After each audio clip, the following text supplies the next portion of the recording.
Nepal is one of, if not the most, mountainous country on Earth. It's home to our tallest peak, Mount Everest, which it shares along with China. While the third tallest mountain on Earth, Kanchenjunga, is split between Nepal and India. Despite being stuck and even sharing mountains with two of the world's consistently largest population centers, the Kingdom of Nepal has managed to stay unconquered and uncolonized by outside powers since its formation in 1768.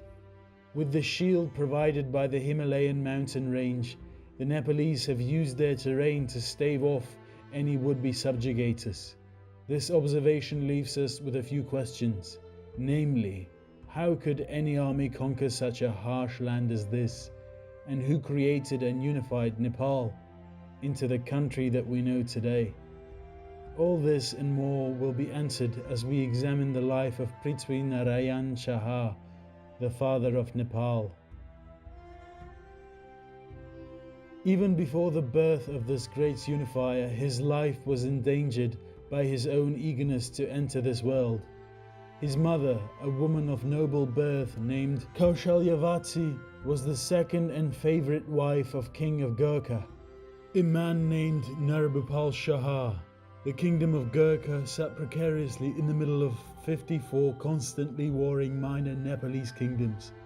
In many cases, especially in central Nepal, there was a kingdom for every mountain and every valley.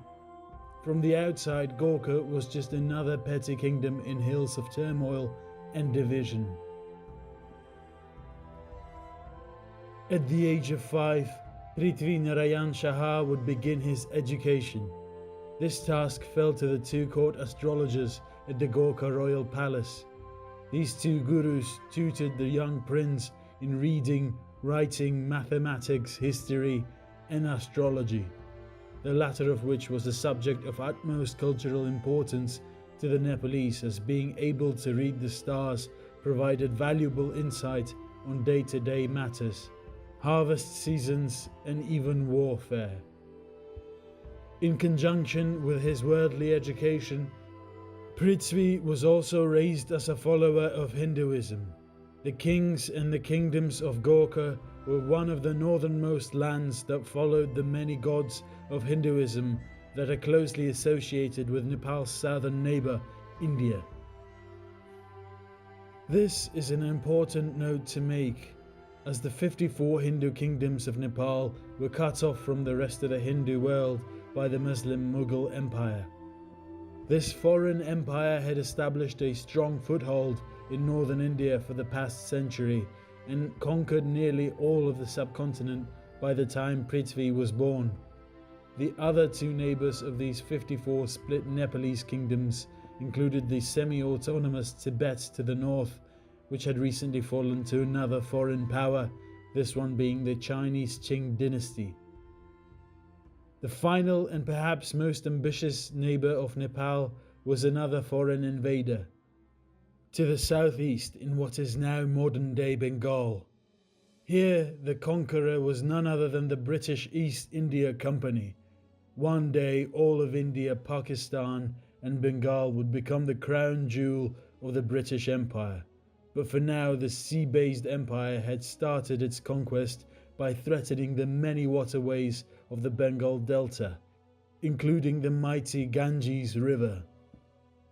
After securing these vital rivers and tributaries, the British appointed local puppet rulers that would be forced to pay monthly tribute to the British East India Company. Pinned between three of the largest empires on earth, the unification of Nepal was a necessity of life for these split kingdoms more than anything else. Prithvi Narayan Shah would have been educated on the delicate political situation that the kingdom of Gurkha had found itself in, the same situation he would one day need to navigate as king. Whilst growing up, Prithvi, on the orders of his mother, was instructed and forced not to indulge himself in any worldly pleasures or vices. This was done to empower the prince and build within him a laser-focused and fully grounded sense of duty as a king, with no ulterior desires. As Prithvi grew from a boy into a teen, his education shifted along with him. On top of his primary studies, he also began learning about military strategy and kukri swordsmanship. The kukri is the infamous curved dagger of the Gorkha that is still used to this day. The kukri acted as a military multi-tool along the same lines as an axe. The 18-inch blade could be used for digging, chopping wood, skinning an animal, and of course killing an adversary. By the time Prithvi was 14, he was already being married off to the daughter of the nearby king of Makwampur. His 13-year-old bride was named Indra Kumari, and with time the two would come to make a great match. The marriage went off without a hitch. This is until the after party. An argument broke out between the new in-laws, and eventually Indra Kumari was taken back to Makwampur by her father. Prithvi would go home married, although without a bride accompanying him.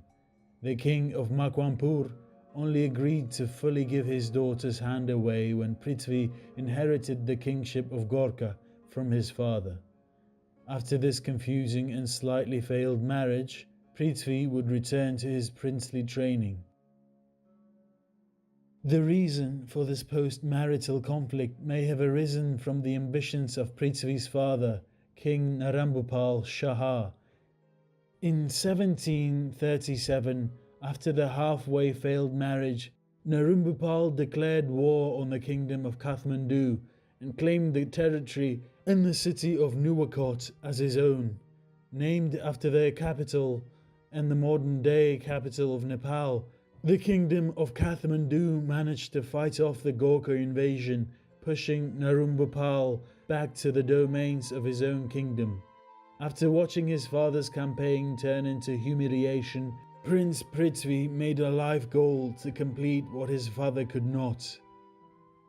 He would only need to wait 6 years to fulfill this self-made prophecy, as Narumbupal Shah would die on the April 3rd of 1743 at the age of 46. This would leave Prithvi Narayan Shah to be formally crowned as the king of Gorkha on the same day at 20 years old. With this inherited title, he was also reunited with his wife, Indra Kumari of Makwampur. He then set his eyes on annexing the region of Nuwakot. Before he could start in this endeavour, he named Shivaram Singh Basnyat to be the chief commander of Gorkha's military. Shivaram was a Gorkha noble that Prithvi Narayan Shah had entrusted the conquest of Nuwakot with. Prithvi wanted to christen his reign with a successful military campaign, conquest of the region that his father had claimed. What he got was more similar to his own father's failed invasion only 6 years ago. This was a humiliation, but Prithvi would return to the drawing board to see how he could defeat the stubborn kingdom of Kathmandu. His solution required the adoption of two very important things: friends and a lot of gunpowder. First, to secure his western flank, Prithvi made an alliance with 3 other nearby kingdoms. From north to south, he aligned himself with the king of Lanjung, his father's old friend the king of Tanahun, and the king of Palpa, who ruled one of the largest kingdoms in the region. With Makwampur already pacified through his first marriage, Prithvi had only the king of Kathmandu, Jaya Prakash Malla, to worry about. To fulfill the second part of his plan, Prithvi intended to modernize his army by purchasing loads of gunpowder. The closest city to do that in was to the south, in the control of the Mughal Empire, an old jewel of a city in North India, Varanasi. In Varanasi, Prithvi Narayan Shah entered into his second marriage with Narendra Singh, the daughter of Rajput of Varanasi, a man named Abhiman Singh. With the alliance secured, Prithvi purchased many barrels of gunpowder, firearms, heavy artillery, and most importantly military advisors to drill his soldiers and instruct and train Prithvi in the art of ever-modernizing 18th century warfare. With new tools and gunpowder to fill them, Prithvi returned to Gorkha. The next thing he did could have been the defining decision of his entire reign. The king of Gorkha allowed for anyone from any strata of life to join the military. In Indian culture, the caste system was only disrupted in times of dire emergency, but now untouchables could fight along the side of commoners, merchants, the established warrior class, and even the revered Brahmin. This choice made sense, as soldiers carrying guns and towering cannons could be trained far easier and in less time than ever before. This also allowed for an all-encompassing army of Prithvi Narayan Shah to swell in size. He was ready to strike at Nuwakot again, this time with a modernized force of 1,500 kukri-wielding, cannon-firing musketmen. Prithvi, as any wise king would, waited for the stars to fully align in his favor before making his move on Nuwakot. The infamous priest and court astrologer Kulanada Dakal informed the king on the September of 26th, telling him the precise time to begin the attack. Before launching his assault, his priests hammered nails into the soil of Nuwakot to ensure their victory. Prithvi Narayan Shah then split his army into 3 different contingents to attack their goal, the fortress of Mahamandal, from 3 different angles. Prithvi would attack Mahamandal from the most unexpected southern side of the fortress. Prithvi's brother, Prince Mahodaman Kirti Shah, would attack Mahamandal's western gate. The third army was led by a Gorkhil noble named Kalu Pandey. He would strike the fortress's mountainous northern wall along with Prithvi's other brother, Prince Dal Mardan Shah. Defending the fort was Sankhamani Rana, the son of a former Gurkhil general named Jayant Rana, who had turned coat to the kingdom of Kathmandu after Prithvi's first defeat at their hands. As if the capture of Nuwakot wasn't already a matter of personal vengeance, this added another layer of emotion to the situation. General Kalu Pandey began the assault by scaling the northern cliffs of Mahamandal at night. Without being seen, he managed to gather his army on a cliff face before scaling the walls of the fortress. His sneak attack was so effective that the sleeping defenders of Mahamandal could barely even muster a counter-attack. Sankhamani Rana, the commanding officer, fought bravely before being surrounded by Gurkha soldiers. Wounded and desperate, Sankhamani Raha challenged Prithvi's brother Dal Mardan Shah to a duel. The 20-year-old prince accepts. After a short exchange, Dal Mardan Shah emerges victorious after chopping the head from Sankhamani Rana's body. By the time his brother, Prince Mahodaman Kirti Shah, arrived in the fortress, it was all but won by Kalu Pandey and his own brother's hands.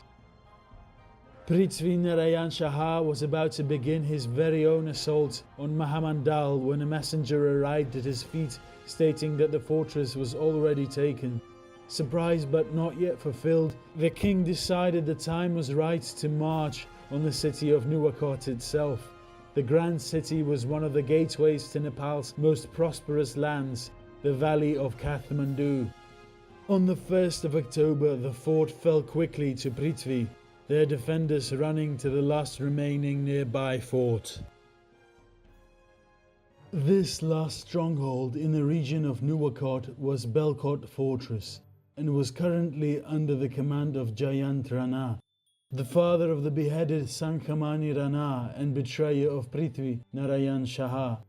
The siege of Belkot would begin in the early October and would last only a few days before Jayant Rana surrendered to his former king. In that time, the defenders of Belkot took as many as were taken, killing 50 Gorkhas in their defense. With this Pyrrhic victory, Prithvi Narayan Shah had just finished what his father and even himself could not complete, the conquest of Nuwakot. As the imprisoned Jayant Rana was paraded through the streets of Nuwakot city, he was probably thinking back to the letter that Prithvi had written to him before launching the conquest of Nuwakot. In the letter, Prithvi asked for Jayant Rana to betray the king of Kathmandu as he had betrayed Gorkha. Jayant Rana had written back, rejecting the king's proposal. He was then marched until reaching the grand palace of Nuwakot, his fate trailing behind us. Here, in the view of Prithvi's new subjects, the populace of Nuwakot, was shown what happened to traitors of Gorkha. Jayant Rana was then skinned alive. This was done as Prithvi Narayan Shaha was betrayed again. On the other side of Gorkha, his father's old friend, the allied king of Tanahun, launched his own attack on Gorkha.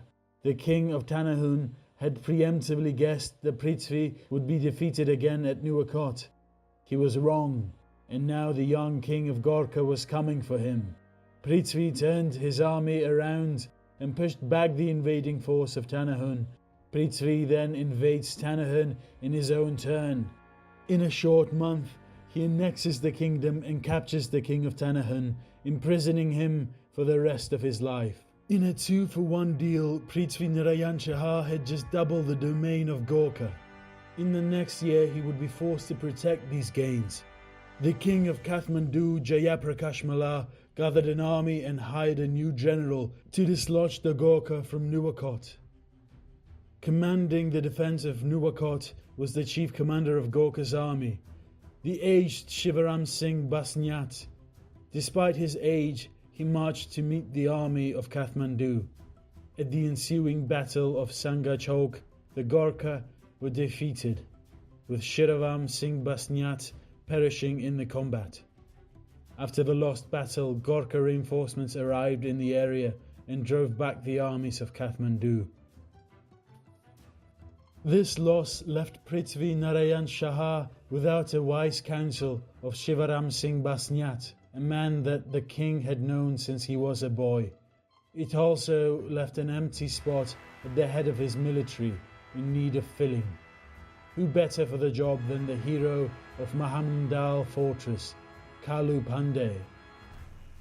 Together, the pair plotted on their next target for a whole decade before their military action. In this time, the kingdom of Gorkha was largely at peace, as Prithvi replenished his manpower and resupplied the stores of gunpowder.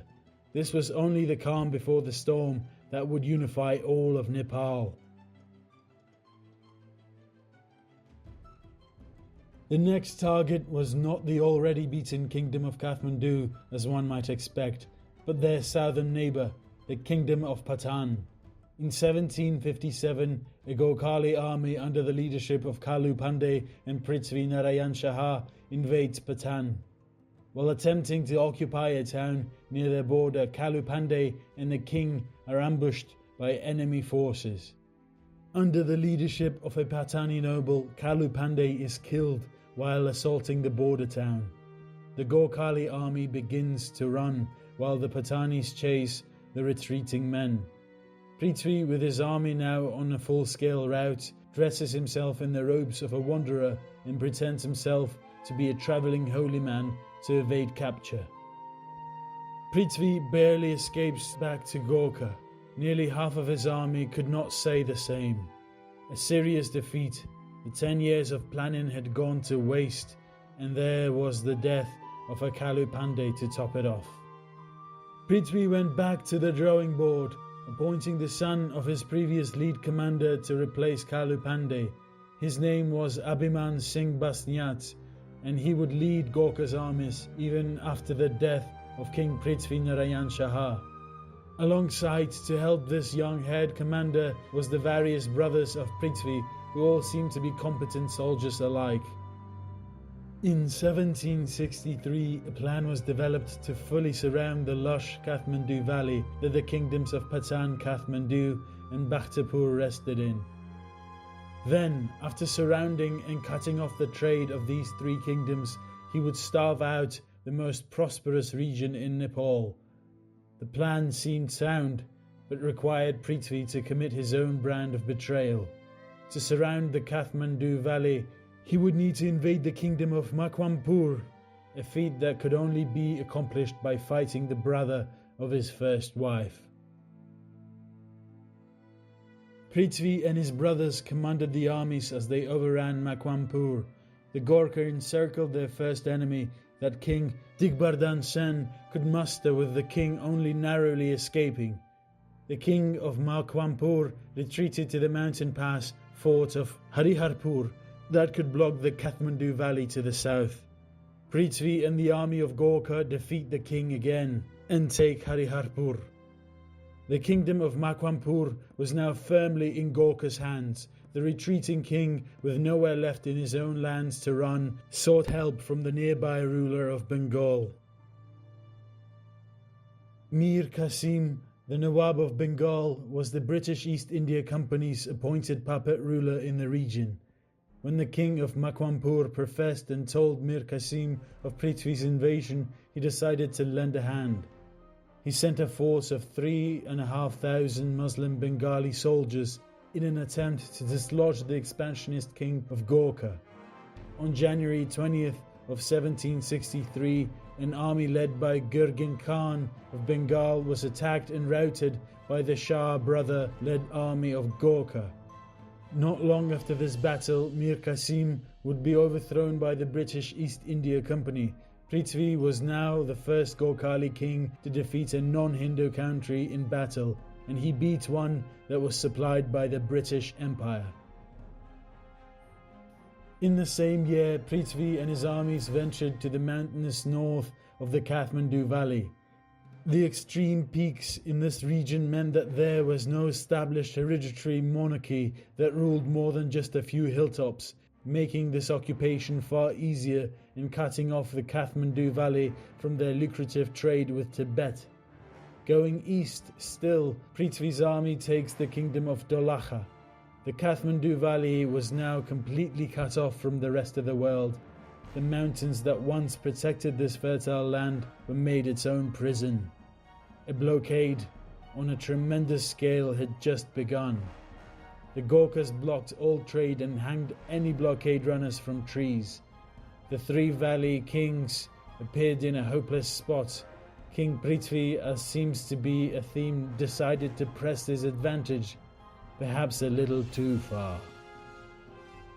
Sending his brother Prince Surpratap Shah, Prithvi orders for the capture of Patan. The undersupplied men still remained on guard as the Gorkha began a siege of Patan.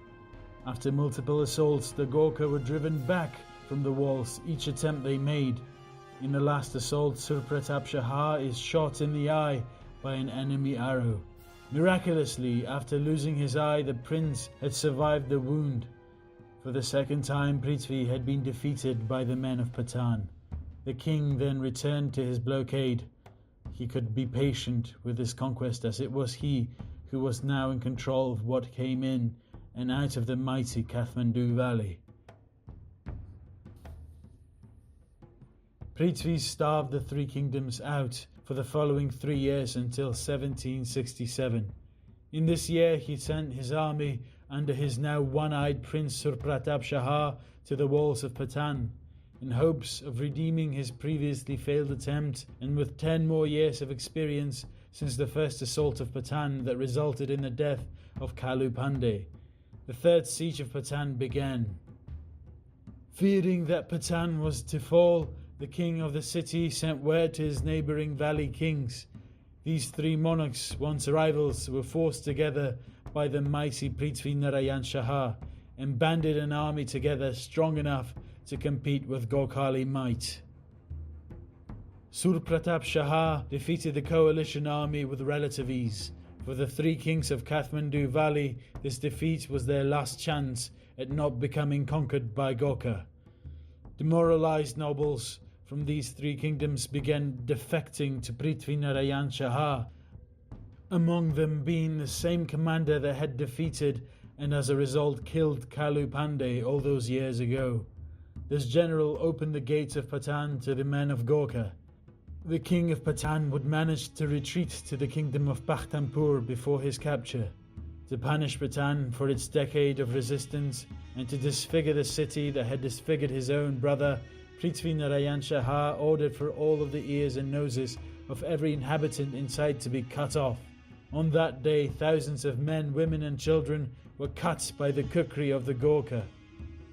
In the aftermath, Prithvi Narayan Shah would not outright annex Bhutan, but instead offered kingship to his loyal brother, the victor of the duel of Mahamandal, Dal Mardan Shah.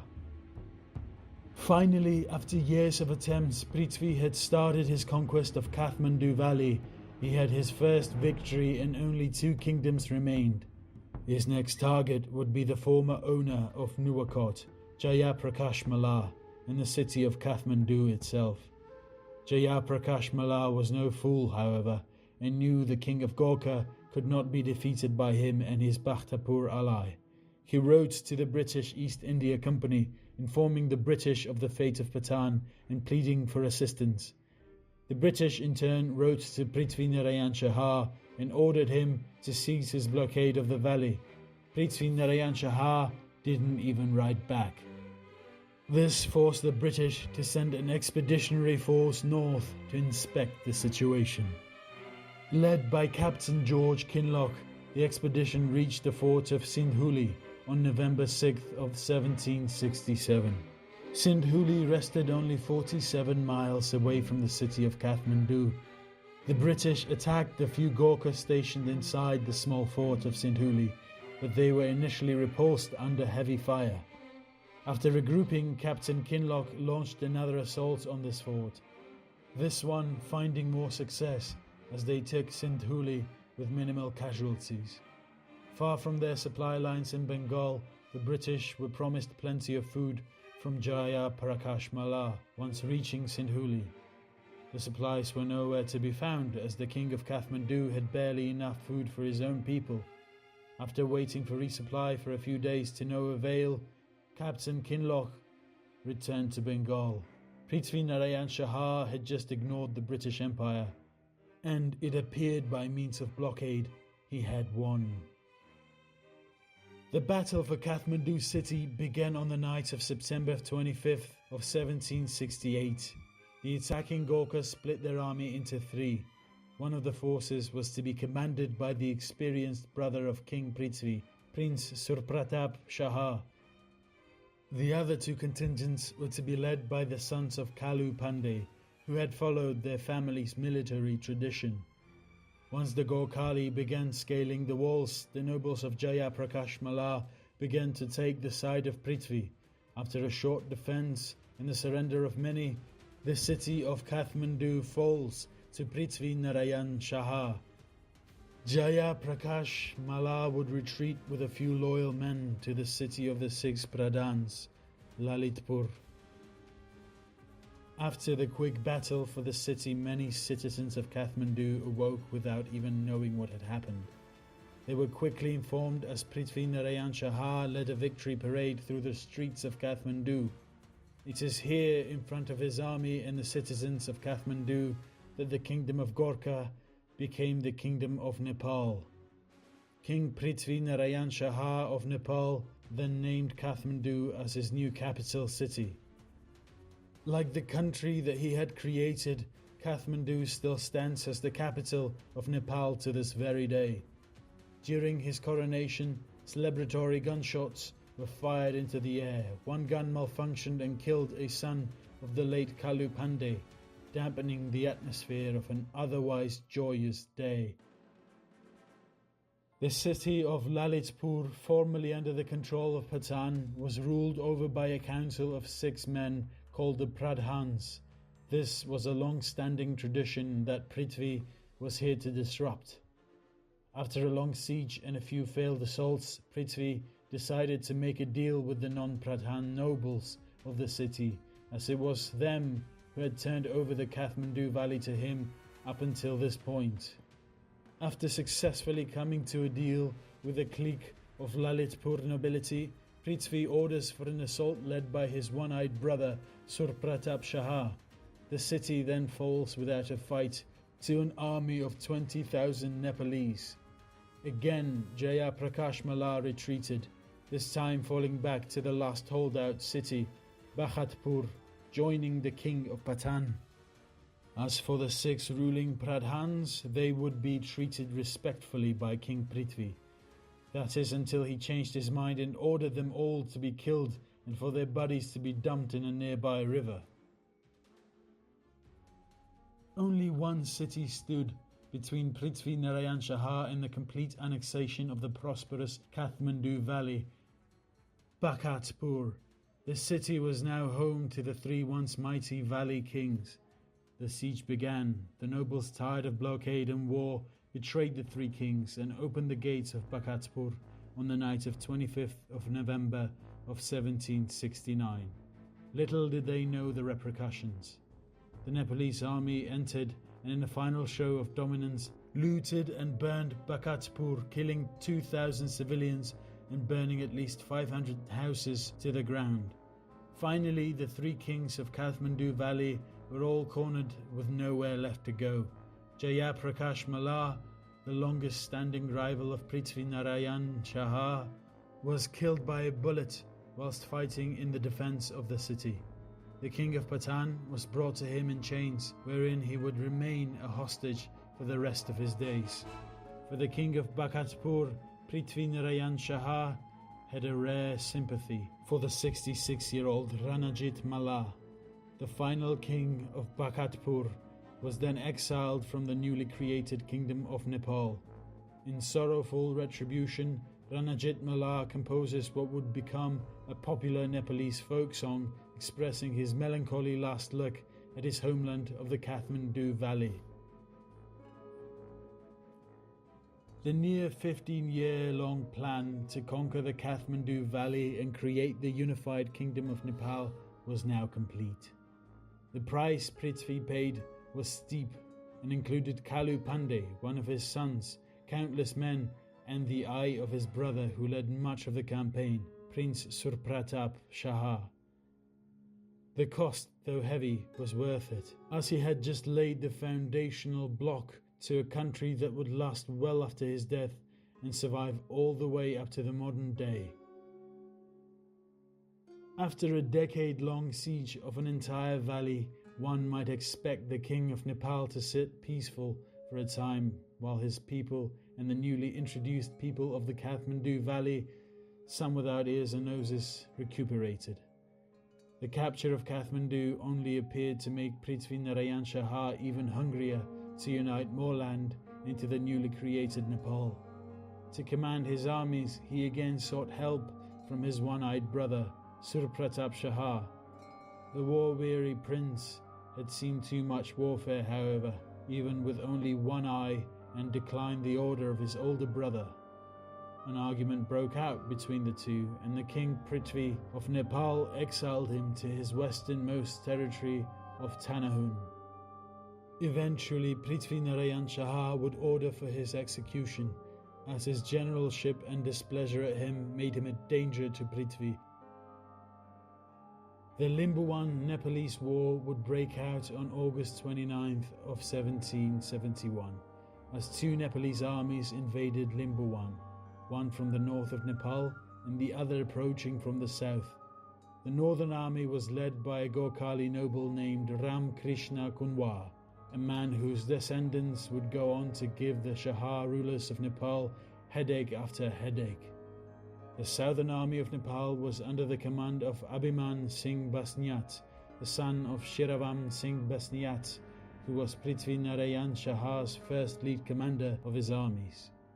As 1771 bled into 1772, the war continued on a slow trajectory, the forces of Nepal being blockaded by mountainous terrain and a dry, high elevation humidity. The outnumbered Limbuwan forces held out for a total of 3 years before coming to the negotiating table of Prithvi Narayan Shah. The following peace deal, called the Treaty of Salt and Water, annexed nearly half of the Limbuwan land, but in return recognized the kings of Limbuwan to be on equal footing with the kings of Nepal, ensuring their safety from Nepal for at least the time being. Shortly after the conclusion of the Limbuwan Nepalese War, King Prithvi Narayan Shah would develop a serious illness. When it became clear that he would not survive much longer, Prithvi decided to call for a grand council of his sons, brothers, priests, advisors, and generals. In this council, Prithvi would relay messages for the future kings of Nepal to follow closely in order not to undo the nation he had just created. These messages to future generations would be written down and compiled into the Divyopadesh, or the divine teachings. These messages included words on the fragile world position that Nepal was in. Prithvi called Nepal a yam between two boulders, referring to Nepal's position located between the Qing dynasty and the ever-growing British East India Company. Prithvi suggested to always remain close to the Chinese while ignoring the British as much as possible. He also told future generations of Nepalese to embrace Nepal as the new Hindustan, as most of India had fallen under the rule of the British or the Muslim rulers of the Mughal Empire. On his 52nd birthday, January 11th of 1775, Prithvi Narayan Shah would die from his prolonged illness in the city of Devirat, his body being burned on a huge funeral pyre. As Hindu tradition permitted, his 4 wives committed ritual suicide called sati, throwing themselves onto the pyre to burn alongside their dead husband. Their ashes were then spread by his son, who would succeed him, Pratap Singh Shah. Although he died young, the reign of Prithvi Narayan was followed with more ups and downs than a roller coaster. The man was beaten by his opponents almost as much as he defeated them. This would dismay a weaker man, but Prithvi learned from his mistakes and eventually compounded his hard-fought victories into triumphal campaigns. The last king of Gorkha and the first king of Nepal was a fair ruler who listened to the complaints of his people, while at the same time he was all too eager to show what happened if he was trifled with. Without Prithvi Narayan Shah's unification campaign, there is likely to have not been a modern Nepal, earning him the praise of the many Nepalese who consider him to be the father of their nation.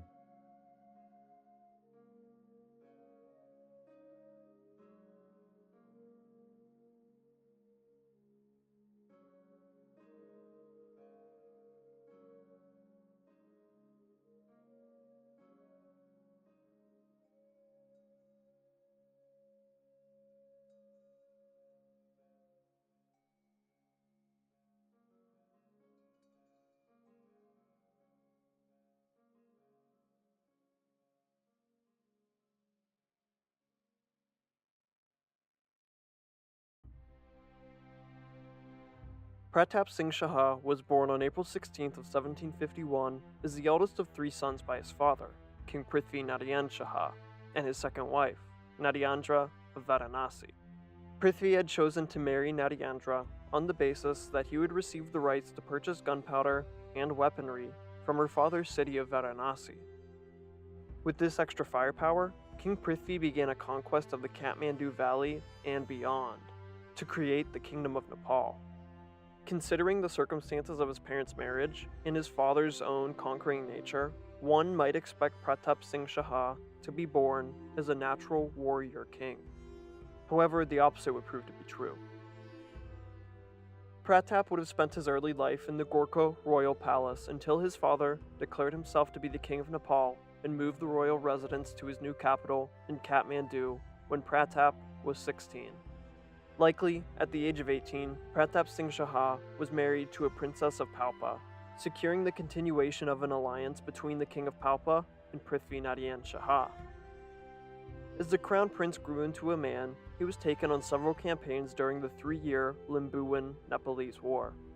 Pratap Singh Shah distinguished himself by showing no particular interest or understanding in military strategy or leadership. The prince was very opposite to his father, and preferred the comfort and amenities of the royal palace. His youngest brother, Bahadur Shah, was far more like his father, and excelled in the Shah tradition of warfare. The contrasting interests of the brothers would eventually brew into paranoia. On his 53rd birthday, Prithvi Narayan Shah would pass away after a prolonged illness. So it is on January 11th of 1775 that Pratap Singh Shah would become the second king of Nepal. A kingdom whose creation was even younger than its new 23-year-old king. Upon his ascension, his first action is to order for the arrest of his brother, Bahadur Shah, and his uncle, Dal Mardan Shah. Both were prominent members of the royal family that were more popular among Nepali citizens as they were great warriors. Dal Mardan Shah being the winner of a duel when he was 20, and Bahadur Shah was simply a capable general where his brother was not. The king exiles both men, likely on false evidence, basing his suspicions purely on popularity. After the swift set of exiles, King Pratap appoints Swaroop, the court singer, to become his trusted Dewan. The role of a Dewan was to advise the king, handle many of his administrative duties, and command his armies. Swaroop Singh Karki, the court singer turned politician, was not of Gorkhali descent like the other generals of Nepal. He hailed from the recently conquered Limbuin land in East Nepal. This would lead him to be disliked, as Nepal was currently at war with the remainder of the Limbuin kingdoms. Singer-turned-general Swaroop Karki is handed the command to conquer what's left of Limbuwa along with a few Gorkhali generals. Among the leaders of Gorkha was Vamsharaj Pandey, a son of Prithvi Narayan Shah's most favorite general, Kalu Pandey. With this pedigree and his own military skill presented on multiple occasions, Pratap Singh Shah appoints Vamsharaj as his second Dewan. A rivalry then immediately began between the two Dewans of Nepal. For the majority of his first year, as King Pratap Singh Shah sat in his palace, his generals conquered the remaining southern land in Limbuwa. The Nepalese army easily defeated them and annexed the region. Nepal, as had been shown, now had near uncheckable military power when compared to most of its smaller neighbors. And that's when Nepal's largest neighbor came knocking, Tibet, which was under the spiritual leadership of the 8th Dalai Lama and under the military control of Qing dynasty China. The Dalai Lama complained to King Pratap Shah about the counterfeit coins they kept receiving from Nepalese merchants. It was starting to devalue the lucrative trade shared between the two nations. In his only substantial act as king, Pratap Singh Shah ensures his innocence and promises to crack down on Nepalese counterfeiting for the mutually beneficial continued trade. This was only keeping in line with his father's policy and advice of keeping close relations with Qing dynasty China. The last Limbuin kingdom not under Nepal's domain was in the northeast corner of their lands. Many Limbuins retreated here as their last holdout against the armies of Nepal, and they defended that last bit of their homeland fiercely. In 1776, two Nepalese armies set out to finally subdue the land, one led by Dewan Swaroop the singer, while the other army was led by Ambiment Singh Basinyet, a highly respected general of Prithvi Narayan Shah. Swaroop seemed a qualified enough general despite his lack of experience, and successfully conquered the southern half of the region. Ambiment Singh Basinyet had the harder task of conquering the more mountainous north, and eventually did conquer that land. Dewan Swaroop then took all of the credit for the conquest despite having the easier part of the job. In the following year of 1777, a trial was brought against Swaroop the singer. Backing up General Ambiment Singh Basinyet was the opposing Dewan, Vamsharaj Pandey. Swaroop was found guilty by Pratap Singh Shah, and he was exiled from Nepal. While one of King Pratap's first actions was to appoint this court singer to the rank of Dewan, one of his final actions would be firing and exiling that same man. Only a few months later, Pratap Singh Shah developed a cough that turned out to be tuberculosis.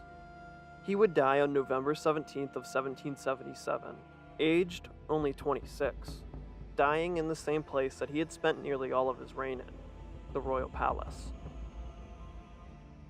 After ruling for only 34 months, he is the shortest reigning monarch of Nepal.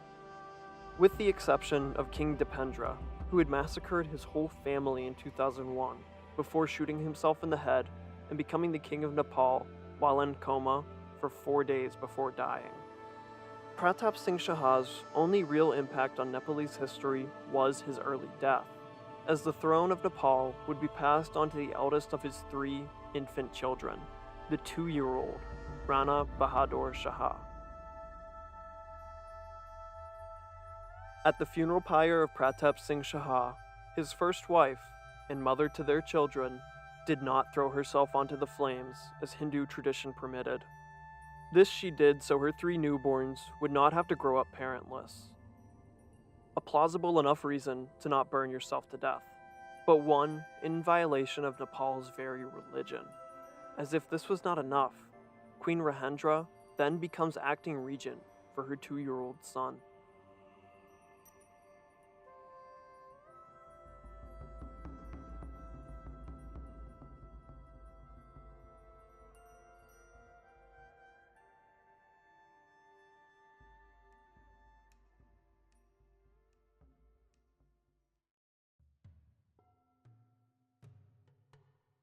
In the wake of the unexpected and early death of King Pratap Singh Shah in 1777, a power vacuum would be opened in the recently created Kingdom of Nepal.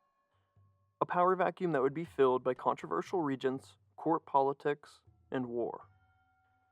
Succeeding Pratap Singh Shah as the 3rd king of Nepal was his 2-year-old son, Rana Bahadur Shah.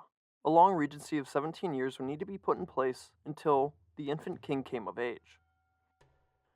The first regent of the young Rana Bahadur Shah was his mother, a woman named Rahendra Laxmi. Rahendra was a princess from the kingdom of Palpa and had married Pratap Singh Shah when they were both in their teenage years, securing an alliance between Nepal and Palpa. At the funeral of Pratap Shah, Queen Rahendra was expected to throw herself in the fires of her husband's funeral pyre, as the Hindu custom of sati required. She, however, did nothing of the sort, and instead started acting as the queen regent for her son. Not following through with sati was enough to gain Rahendra enemies. Becoming a regent was enough for everyone to despise her. Rahendra knew this, and to ensure her regency, she invited the brother of Pratap Singh Shah back from his exile, Bahadur Shah. Bahadur Shah was the youngest son of the founder of Nepal, Prithvi Narayan Shah. He was exiled by his brother King Pratap due to his popularity among the Nepali people. With his invitation back to Nepal, Rahendra named him as co-regent. The compliance of the joint regions didn't last long before rival factions emerged behind both of them. The emerging groups can be simply explained as the war and peace factions. Rahendra led the peace faction, as she wanted to wait for Rana Bahadur Shah to come of age so he could make the decision to continue the expansion of Nepal. Prince Regent Bahadur Shah wished to resume the unification campaign started by his father. Rahendra, citing that starting a war was out of the jurisdiction of their regency, put Bahadur Shah on house arrest. Eventually, the Queen Regent relented and lifted the house arrest, releasing Bahadur, who promptly put Rahendra on house arrest. His loyal soldiers taking the Queen Regent to her house in handcuffs made of silver, something befitting a princess of Palpa. With the position of Bahadur Shah secured, he intended to give the Gorkhali nobles exactly what they wanted: war. After making preparations, Bahadur Shah declared war on the Chhabsi Confederacy to the west. The Chhabsi Confederacy was an alliance formed by mostly small city-states that intended on halting the expansion of the land-hungry Kingdom of Nepal. In 1779, the Prince Regent began his invasion at the head of an army. Before any deciding military encounter could occur, Rahendra broke free of her house arrest and retook control over Kathmandu and her son. With the regency now contested, Bahadur Shah was forced into one of 2 hard decisions. He could turn his army around and march on Kathmandu, re-imprison Rahendra, and probably even take the Nepali throne if he wished. He was popular enough after all. Or he could simply walk away and end this regency war before it had begun. He chose the latter option, exiling himself to India. With Rahendra's regency secured, so too was peace restored. The court intrigue did not end, however, as the war faction was still hungry for conquest, but with Bahadur's absence, they could rally behind no one. This peace lasted for 3 years until Rahendra was forced into the very thing she wanted so badly to avoid. In January of 1782, the Chopsy Confederation launched a surprise attack on Nepal. Declaring war was one thing, but a defensive war was something Rajendra could get behind, if not for the safety of the young king. Many of the Gorkhali nobles, who were once her enemies at court, quickly pushed their differences aside to defend Nepal, but some of the generals refused to participate in the war. Rajendra, in desperation for good generalship, invited someone back from exile. No, not Prince Bahadur Shah. She instead chose to invite someone else that her late husband had exiled, the controversial Swaroop Singh. Swaroop was a court singer that quickly became the closest advisor and general of King Pratap Singh Shah, but before his untimely death he exiled Swaroop based on the controversy always surrounding him. The only requirement Rajendra gave for Swaroop's return was that he had to put down his rivalry with Vamsharaj Pandey, a prominent Gorkhali general that Swaroop had shared a grudge with for several years. The two men eventually put their differences aside for the mutual defense of Nepal. Swaroop, Vamsharaj, and other Nepali generals proceeded in crushing the Chopsy Confederacy in under a year. Seeking to put an end to their coalition, Rajendra annexes around half of the Chopsy kingdoms into Nepal. Following the end of this short and successful defensive war that turned into a conquest, Rajendra follows suit in her promise of peace until her son comes of age. After the end of the war, the much-hated Swaroop Singh returned to the royal court, his controversies following him as they always had. One particular case in 1785 would see Swaroop Singh play a leading part in condemning his rival, Vamsharaj Pandey, to death. Vamsharaj was brought up on charges of military misconduct when he allowed for one of the kings of the Chopsy Confederacy to run away from a battle without him pursuing the retreating army. Swaroop gave a long and fiery testimony which secured the execution of his rival. Shortly after the execution, Queen Regent Rajendra became ill with the same disease that had killed her husband, the scarlet fever of tuberculosis. The disease also took her life soon after she contracted it, dying in 1785, while her orphaned son was only 10. A regent would still be needed for the king for another 9 years. Queen Rajendra is often misremembered as something of a villain in the story of the unification of Nepal, as she halted the endless wars of the Gorkha. Her position on peace was something Nepal hadn't enjoyed for decades, and allowed for the newly created kingdom to stabilize. She still did ultimately contribute to the unification by annexing a series of Chopsy kingdoms in a defensive war. If Rajendra should be remembered in any way, then it should be in good contrast to the warmongering nobles at the Nepali court.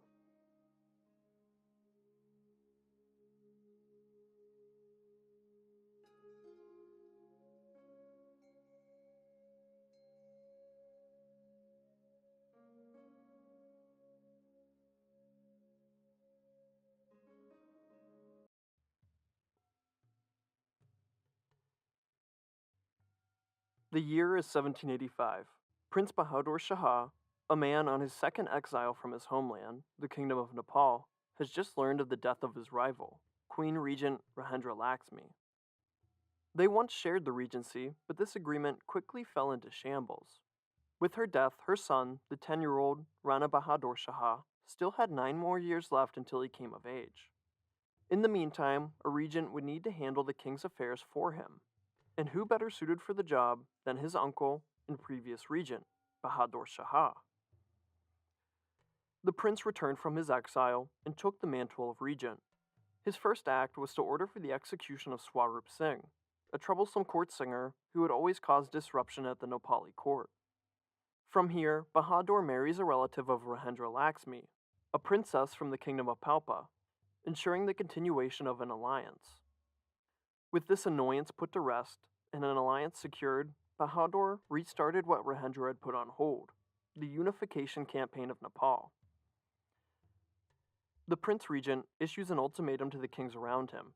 He gives them 2 options: become part of the Kingdom of Nepal and keep governing your lands as you previously had, or face death and forceful annexation of your kingdom. Most kings do not argue with Bahadur Shah and take his deal, nearly doubling the size of Nepal overnight. A minority of kingdoms to the far west chose to resist the regent, most prominent among them being Jumla. Nepalese armies are then sent to subdue Jumla, but are turned back or forced into long drawn-out sieges for the next 4 years. In the east, the kingdom of Sikkim also rejected the demands of Bahadur Shah. He waits until 1788 to make his move on them. The ruler of Sikkim, Tenzing, is defeated as Nepal conquers the majority of Sikkim, with only a small province in the northeast managing to stave off the Nepalese. With his defeat, Tenzing goes into the safety of exile in nearby Tibet, thus adding more fuel to the Tibetan-Nepali rivalry. The rivalry was not one based on the expansive nature of Nepal. Instead, it was all economics. When Prithvinarayan Shah blockaded the Kathmandu Valley, the kings of the valley then started to mint low-value coins infused with copper to alleviate their economic situation. These coins were nearly identical to other Nepalese coins, and after Prithvinarayan Shah conquered the kings of Kathmandu Valley, the counterfeit coins entered the market. Nepali merchants knowingly or unknowingly began giving these low-value coins to Tibetan merchants. The Tibetans, who were getting the bad end of the deal, pressured the Nepalese to take the coins out of circulation. This would put a huge strain on the Nepalese economy. However, Prithvinarayan Shah and his successor, King Pratap Singh Shah, both promised to only mint pure silver coins from here on out. The Tibetans were still getting copper-infused coins from Nepal in bulk, and started to give Nepalese merchants low-quality products in return.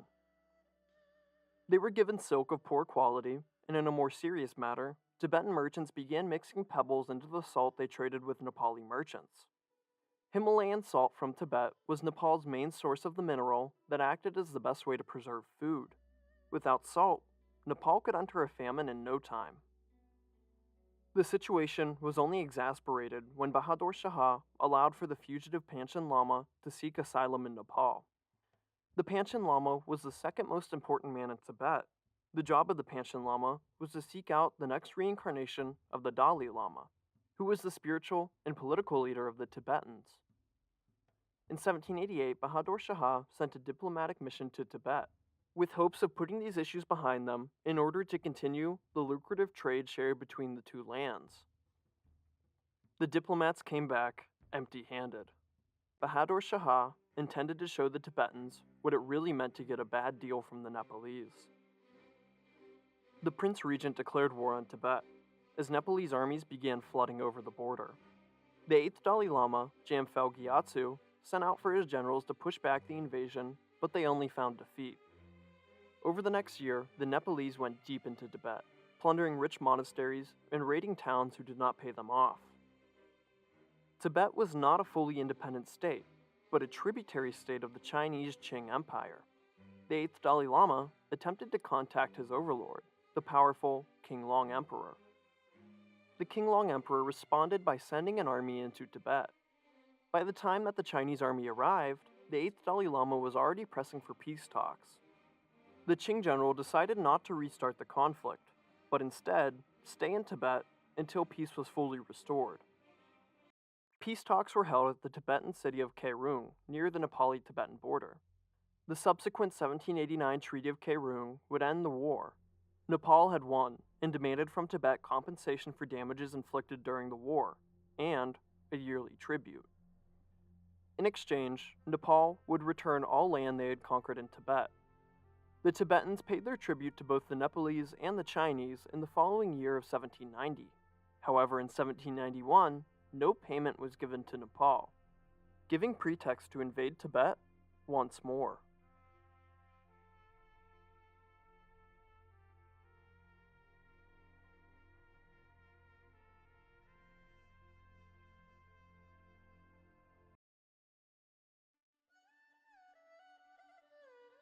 China is, and throughout the centuries, has been one of the largest and most powerful countries on Earth, while the modern-day country of Nepal is roughly the same land area as the American state of Iowa.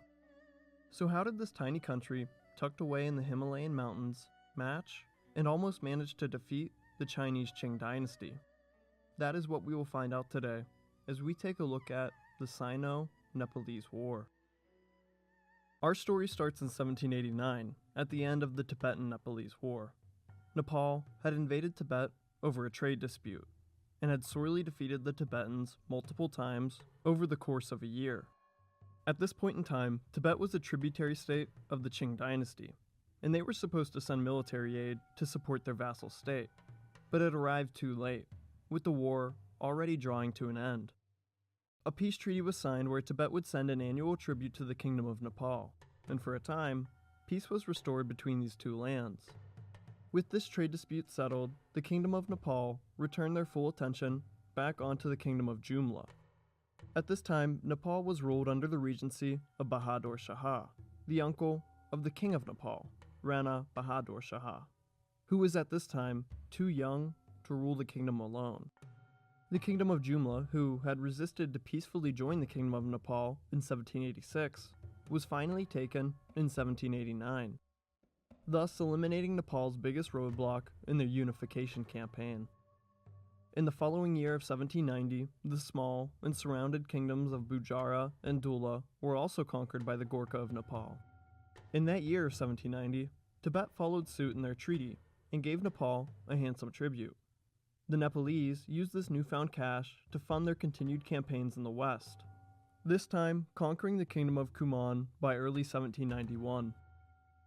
The Gorkha appeared unstoppable, making them all the more confident in their martial ability.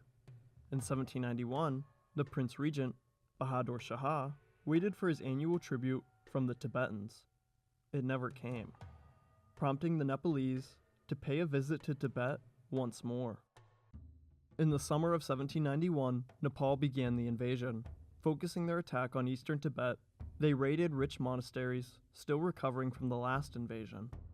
The Tibetans, like before, only found defeat when facing their southern foe. A Nepalese army even managed to march all the way to Tashanupo Monastery, home of the Panchen Lama, the man responsible for finding the new reincarnation of the Dalai Lama, the spiritual leader of the Tibetans. They kidnapped the Panchen Lama and brought him back to Nepal as a hostage. The 8th and current Dalai Lama, Jomphal Gyatso, wrote to his Chinese overlord as he had in the previous war, hoping that his armies could arrive much sooner than they had before. The distance from Tibet to the Qing capital of Peking was over 1,000 miles, meaning this message would not be read by the Qinglong Emperor for at least 2 months. Eventually, the Qinglong Emperor received this call for aid, sending an army of 10,000 to quell the situation under the command of his right-hand man, Fukingan. Fukingan was a man born into the high ranks of Chinese society, as his aunt was the first wife of the Qinglong Emperor before she passed away in 1748. From this, Fukingan's father and himself had enjoyed positions at the Qing court, including Grand Counselor, Grand Secretary, and most importantly to our story, General.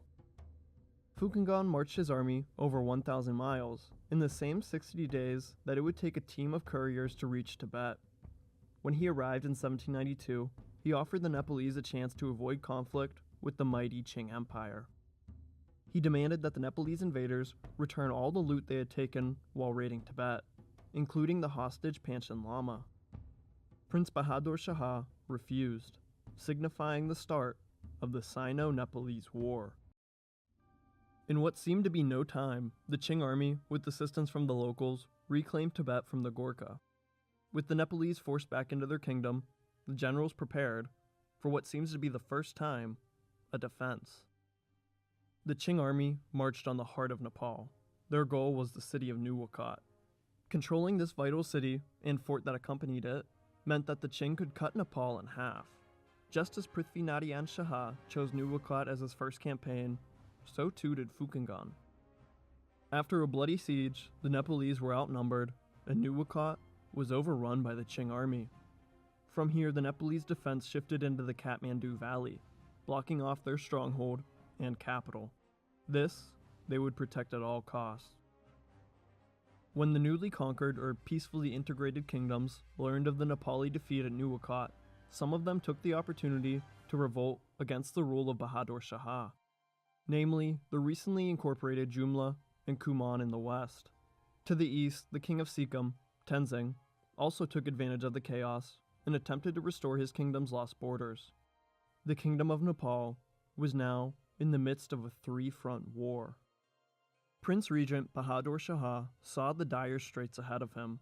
To supplement his overextended army, he desperately called for aid from the most advanced military in the world, the British Empire. Bahadur sent out for an invitation. He received Captain William Kirkpatrick, who arrived in Kathmandu in the summer of 1792. The regent reluctantly asked the British captain for 10 pieces of artillery equipment to defend the capital. All Bahadur had to do was sign a treaty. If you know anything about predatory European colonial powers, it's that they twist and turn their treaties so that it suits them under all circumstances. Treaty signing was a way to begin the process of colonization, a way of inviting yourself into a place where you don't belong. Prince Bahadur Shah, having been to British India for many years in exile, saw the devastation of British colonization firsthand. He knew better than to sign any kind of treaty with the East India Company. Captain William Kirkpatrick went south, taking his treaty and his cannons with him. The Qing continued on their warpath towards their ultimate victory at Kathmandu, winning multiple battles as they came ever closer to the Valley of the King. Approaching the Betawarti River, the Gorkhali attempted to hold their side of the river to no avail. The Chinese crossed and made camp shortly after.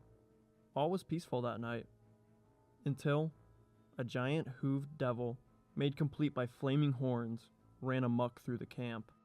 Following behind the first was a stream of more demons, as the hell gates were opened on the Qing army.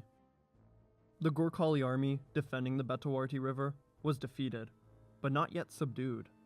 Their number was reduced to only 200, meaning they could no longer confront the headstrong Chinese force in a traditional battle. They waited until night to make their move.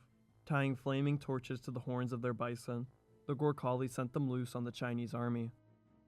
Following these running animals into the camp, the 200 Gurkhas began a slaughter of the terrified Qing. The Nepalese routed the Qing army as they ran back across the Betawarti River.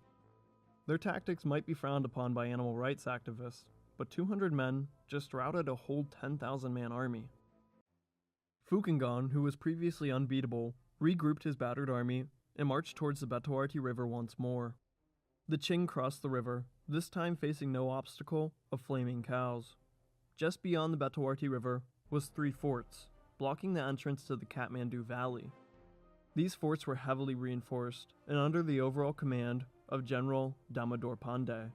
Assisting him was the young and promising General Kirtiman Singh Basanyet. All 3 forts were attacked at the same time by the Chinese army. At each siege, the Gorkhalian side put up an unbreakable defense. This the Gurkha followed up with an undeniably aggressive offensive. The Qing at all 3 forts broke and ran towards the Betawarti River in retreat. More than 1,000 Chinese were hunted down and killed, or chased to the end of a cliff where they chose to jump instead of finding the edge of a kukri. The leader of one of these Qing armies attempted to regroup his force. He stood on a bridge, attempting to block it off as he personally punished his own men, cutting, punching, and kicking them, even killing a handful. This did nothing but demoralize the army even more as the Qing continued their retreat. Seeing their leader had been put in an abusive mood caused many of the Chinese to abandon the campaign and desert. The Gorkhali, after a year of setback, had finally comprehensively defeated the invading Chinese army. Fukingan, while he still had a small army, decided to call for a peace treaty, sending a ceasefire to Damodar Pandey in October of 1792. Damodar forwarded this to Prince Regent Bahadur Shah, who gave General Damodar Pandey permission to negotiate a peace treaty on behalf of Nepal. The Qing would dictate the terms despite the obvious stalemate. The following Treaty of Betawarti would see Nepal agree to 7 points. 1. Nepal would accept the suzerainty of the Qing Empire. 2. Nepal would repay or return the valuables stolen from Tibet. 3. The Nepalese could own a business in any part of the Qing Empire and its tributary states. 4. If Tibet and Nepal go to war again, the Qing will mediate on behalf of both parties. 5. The Qing will defend Nepal if they are invaded from an outside power. 6. Nepal will pay tribute to the Qing Empire every 5 years. 7. The Qing Emperor will send gifts to Nepal every 5 years in exchange for the tribute. These terms reduce Nepal to nothing more than a tributary state of the Qing Empire. Well, it would have, if Nepal cared to follow through in the treaty. Nepal only paid the Qing tribute on a handful of occasions, and gave complete disregard to the treaty.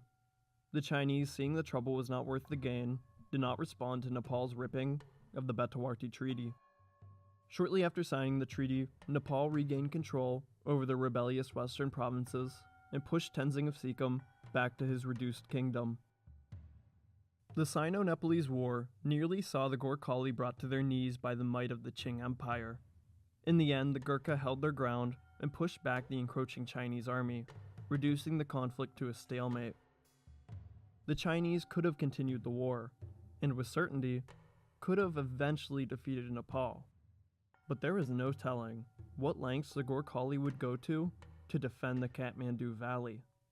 Any full-scale war with Nepal would have been a near fruitless death trap for tens of thousands of Chinese soldiers.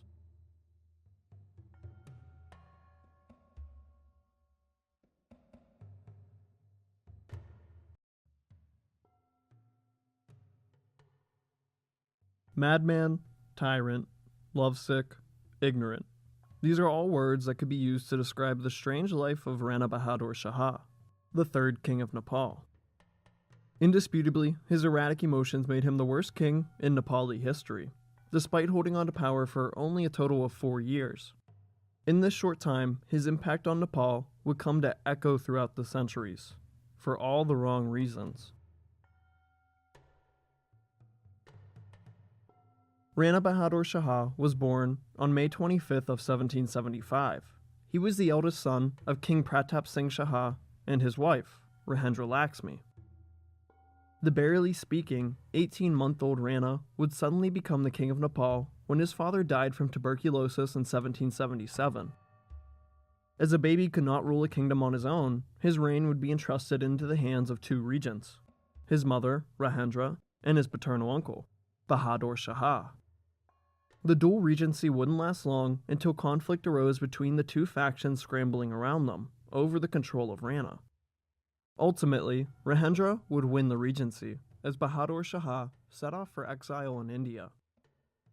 Over the course of Rahendra's regency, Nepal was largely at peace, with the exception of a defensive war in 1782. All the while, the young Rana Bahadur Shah grew up with the comforts of the Nepali palace surrounding him. This status quo changed abruptly when Rahendra died from tuberculosis in 1785. And just like that, the hands of the scarlet fever made Rana Bahadur Shah an orphan king at the age of 10. With the Queen Regent's death, the deposed regent, Bahadur Shah, returned from his exile to reclaim his seat. The uncle of the young king was welcomed back into the Nepali court with open arms.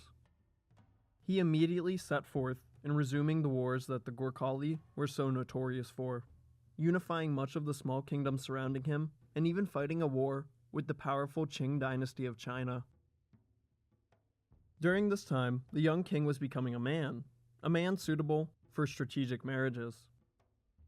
In 1789, he married his first wife, Rajeshwari, the daughter of a Raja from southern Nepal. Following this in 1791, Rana would take his second wife, Subarna, the daughter of a Nepali nobleman from the Basanyat family. She would give birth to Rana's oldest son and heir apparent, Ranodite Shah. Finally, after 17 years of regency, Rana Bahadur Shah comes of age and begins to rule Nepal as an independent monarch. His first move as acting king was to remove his regent and uncle, Bahadur Shah, from the Nepali court, just as his father had when he came to the throne. After a year of ruling Nepal, the king falls head over heels in love with a widowed Brahmin woman named Kantavati. Kantavati and Rana had met at a temple in Kathmandu, and for the king, it was love at first sight. Within 2 years of meeting her, Rana Bahadur Shah takes her as his third and favorite wife in 1797. Hindu kings did not typically marry below their caste. However, Rana Bahadur Shah took this marriage to the next level of breaking the norm. The king declared that his first son born to Kantavati would be the next king of Nepal, overriding his older half-brothers. A decision that everyone looked at as strange, but no one dared question the emotional and love-struck Rana. Later in that year, Rana Bahadur Shah sent out for the arrest of his uncle, Bahadur Shah. Since his exile from the court of Kathmandu, he started to live an ascetic life among monks in a Hindu temple. The reason for the arrest was false rumors brought to the king's ear that Bahadur Shah had poisoned his opposing regent, Rahendra, and was attempting to do the same to the king. He was captured and tortured for 5 months in various methods, but never confessed to the crimes that he didn't commit. He eventually died in late June of 1797 as the first victim of the increasingly paranoid King of Nepal. 4 months after the death of Bahadur Shah, the first child of Kantavati and Rana Bahadur Shah was born, a son named Girvan Shah, and as promised, Rana immediately named him as his heir apparent. While the birth went off without a hitch, shortly after, Kantavati became sick. After the court physician examined her, they diagnosed her with smallpox, an untreatable disease with mortality rates reaching up to 70%. Rana Bahadur Shah was devastated by the news. He soon neglected his responsibilities as king and started spending all of his time with his ailing wife. Shortly after 1797 turned into 1798, the king made a rash decision. He abdicated his throne in favor of his 14-month-old son, Girvan Shah. Ironically, he would leave his son in nearly the same exact position that Rana was left after the death of his father. After this, he leaves Kathmandu with a small retinue that included his sickly wife Kantavati, his second wife Subarna, and a few bodyguards led by a Nepali nobleman named Bhimsen Thapa, leaving the infant king under the regency of his first wife, Rajeshwari. Rana Bahadur Shah sets course for India. During this time, he tried to seek treatment for Kantavati, visiting many temples and praying to the gods, as well as prescribing her to many alternative forms of medicine. He also changed his name to Swami Nirgunanda and started living a life devoted to his wife and his religion. In 1799, the inevitable death of Kantavati came.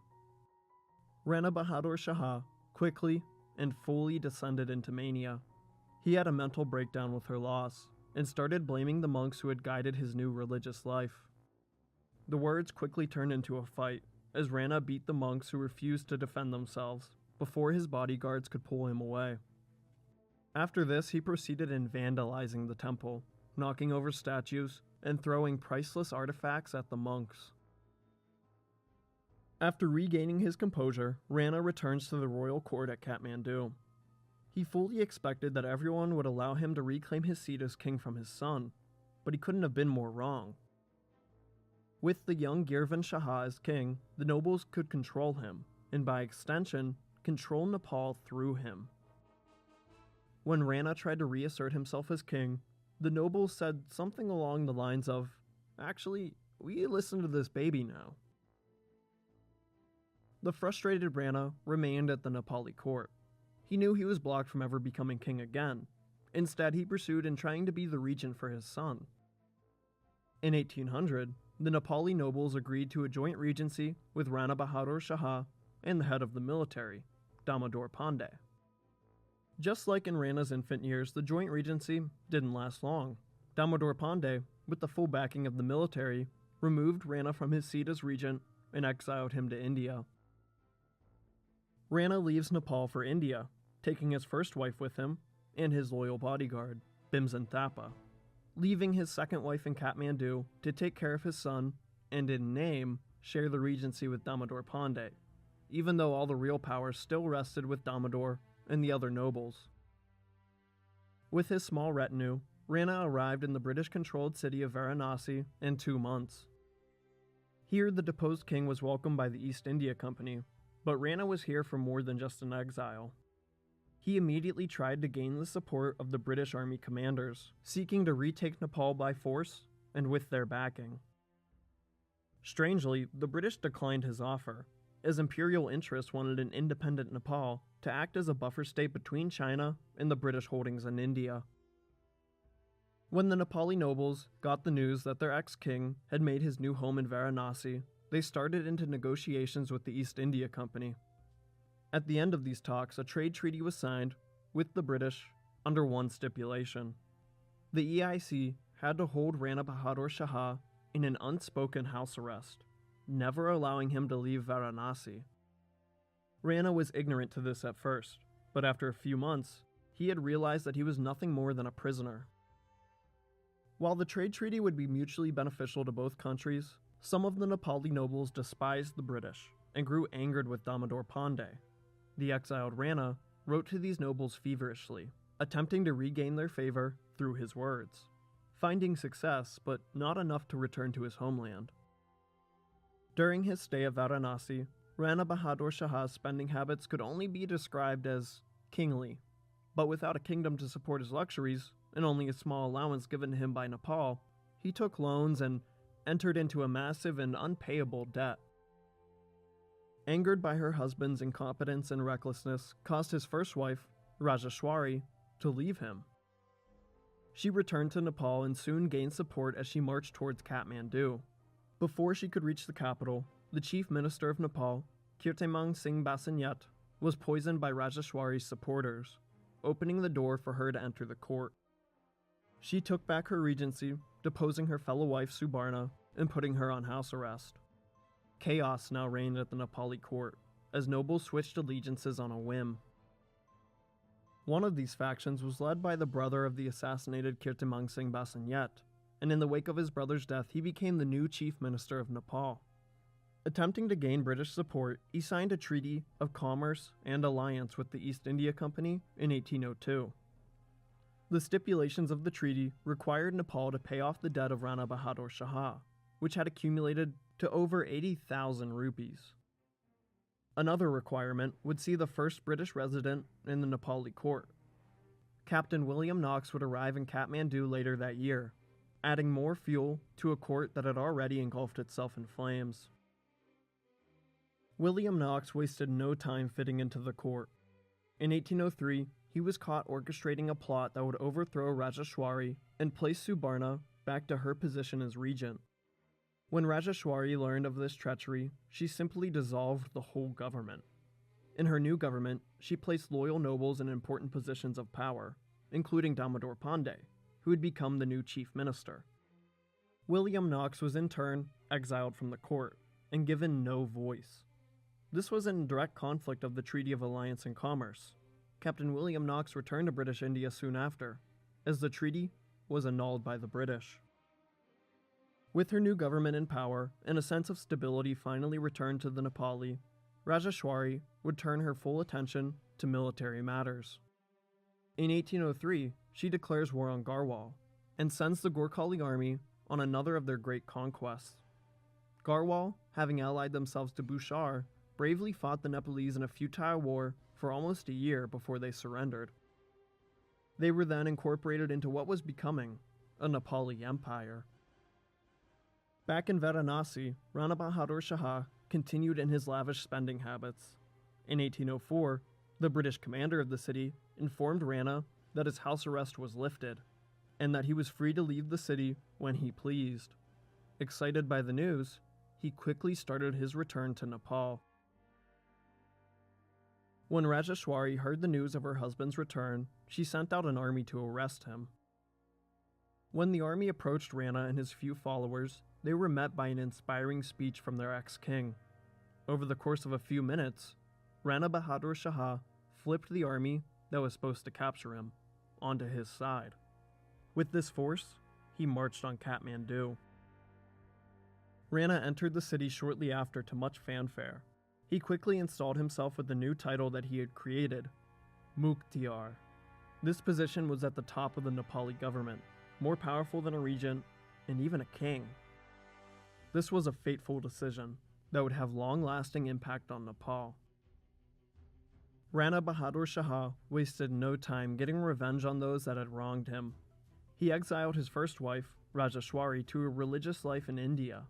He executed Damodar Pandey, his 2 sons, and anyone who didn't attempt to help him in exile.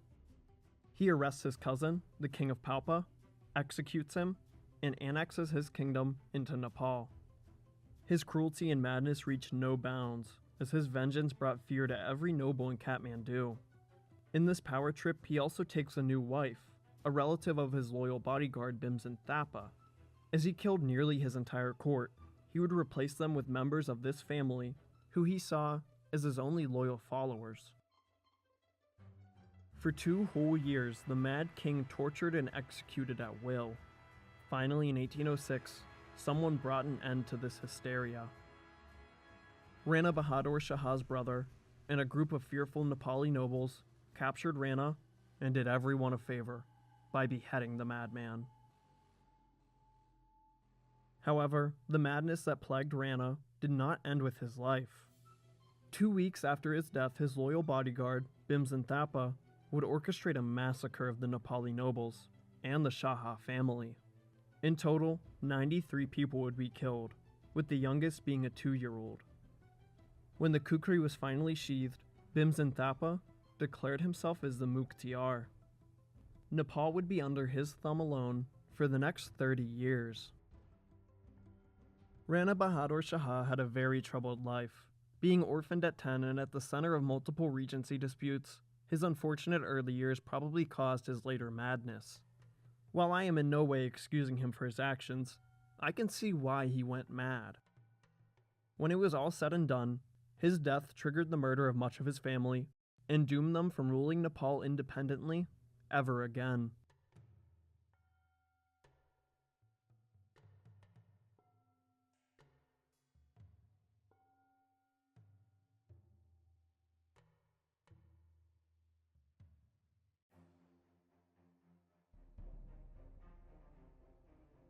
War. Something that we today view as nothing less of a disaster, on the same line as an earthquake or a tsunami. Hundreds of years ago, war was viewed through a much different lens. Showing your country's brute strength on the battlefield was a point of pride that had to be taken seriously, unless you fall victim to a neighbor who does. So, what happens when 2 of the proudest martial societies of their day, usually separated by the tallest mountain range on Earth, meet each other on the battlefield? A clash of titans in northern India will see one come out on top, and the other fleeing in utter defeat, in what has come to be called the Nepal-Sikh War. The Nepal-Sikh War wasn't something that was always inevitable. In fact, quite the opposite. The Sikh Empire only emerged onto the political scene in 1799 as a conglomerate of people in northwest India who became unified under the religion of Sikhism. While the Sikhs may have been the newcomer to the Indian subcontinent, they were far from weak and could easily be described in strength to the growing Nepalese Empire. However, these 2 empires were separated by the Himalayan mountains, neither seeing the need to interfere in the other's business, that is, until 1806. With the execution of the Mad King, Rana Bahadur Shah, a new man from a new family came to the reins of power in Nepal. With the massacre of the Nepalese nobility, a friend of the dead king, Bimsin Thapa, became the new Mukhtiar, a role at the head of the kingdom that was similar to a prime minister. After securing his position in Kathmandu, Bimsin Thapa orders a resumption to the campaigns that had unified Nepal up until this point. Bimsin orders 2 family members with 25,000 soldiers each to conquer the kingdom of Kangra. One of these generals is the brother of Bimsin Thapa, a man named Nayan Thapa. The other is Bimsin's older cousin, a man known to many as the living tiger of Nepal, Amar Singh Thapa. To reach Kangra, the Nepalese armies have to first conquer the kingdom of Surmur, which they do with very little resistance. The conquest of Kangra, however, was to be no easy task. Its king, Sansar Chand, was an experienced military man who was notorious for enlarging his army by hiring thousands of mercenaries, mostly from Tibet. Sansar Chand gave battle to the Nepalese, this proving to be a mistake as the Gorkha cut his mercenaries down, kukri in hand. This forced the king of Kangra in a fighting retreat to the edges of his kingdom. By April of 1809, all that remained of Kangra was the stronghold and namesake fort of Kangra, in the far west of Sansar Chan's lands. With no option left but surrender or defeat, Sansar Chan went to the only person, with the exception of the British, who is capable of defeating the Gurkha, Ranjit Singh, the Lion of the Punjab and the Emperor of the Sikhs. Sansar Chand asked Ranjit to expel the Gurkha from his land. The Emperor agrees, but solely on the condition that all of Kangra becomes part of the Sikh Empire. Sansar Chand agreed, and Ranjit Singh started to assemble his army to face his most daunting foe yet. Meanwhile, at Fort Kangra, the brother of Bhimsen Thapa, Nyan Thapa, excited by the complete conquest of Kangra, begins the siege, despite words from his older cousin, Amar, to wait for reinforcement and resupply.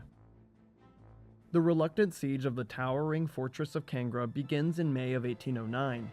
Even if everything went perfect, it would be months before the Nepalese could break through the walls. With the siege starting, Ranjit Singh began concluding his preparations, assembling a force of 10,000 Sikhs, who at this point were some of the best and most well-supplied soldiers in the world, even when compared to the likes of the British or the Prussians. Gunpowder, something that Nepal had but used sparsely, was the main component of the Sikh military. If used correctly, the Nepalese would be no match for Ranjit Singh. When Amar Singh Thapa learned of the approaching Sikh army, he proceeded to send an ultimatum to Ranjit Singh.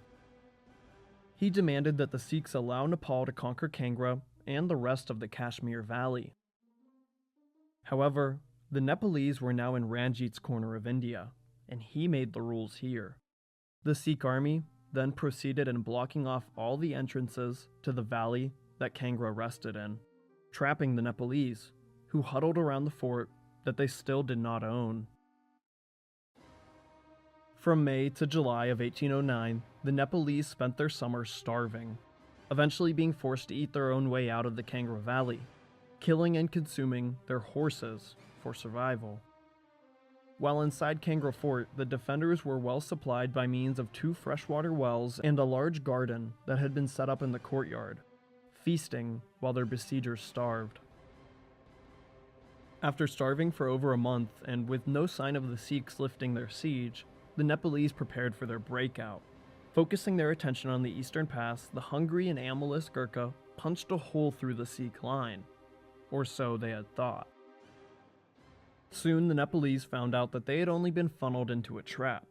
Exiting the Kangra Valley and into the Gandesh Valley, the Sikhs lined up their cannons on either side of the pass, killing thousands of Nepalese as they surged by. When the Sikh cannons could no longer fire at the faraway Nepalese, Ranjit Singh ordered for 1,000 horsemen to continue the chase of the routing Nepalese. Bringing up the rear guard was Nyan Thapa. He and a few thousand Gurkha attempted to hold the line, himself falling in the chaos. Amar Thapa and the rest of the Nepalese army finally found safety in the refuge of a fort at the end of the Gandesh Valley that the Nepalese had only recently conquered. The Sikhs, however, did not stop their chase and neared the fort in hopes of trapping and besieging the fleeing Nepalese.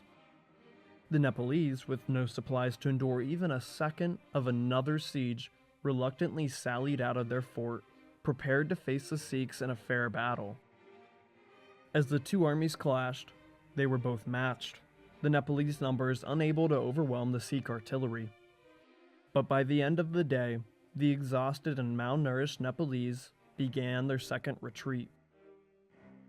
The Gurkha were forced all the way to the Satluj River, where they again give the Sikhs a battle.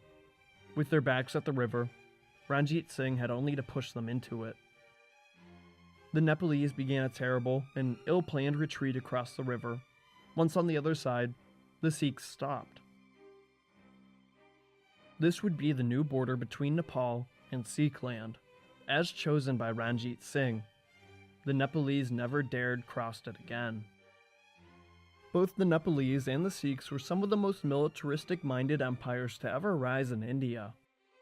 Any seriously long drawn-out fight would have been nothing short of a bloodbath on both sides. In only a few short months, nearly 15,000 people died, mostly on the Nepalese side. Luckily, we will never have to know the outcome of such a total war between these two societies. One interesting point that has came to my mind while I wrote this script is, what if the Sikhs and Nepalese teamed up against the British Empire? They both had to fight them eventually, and together I think there would have been a chance to contain the East India Company. But we shall never know.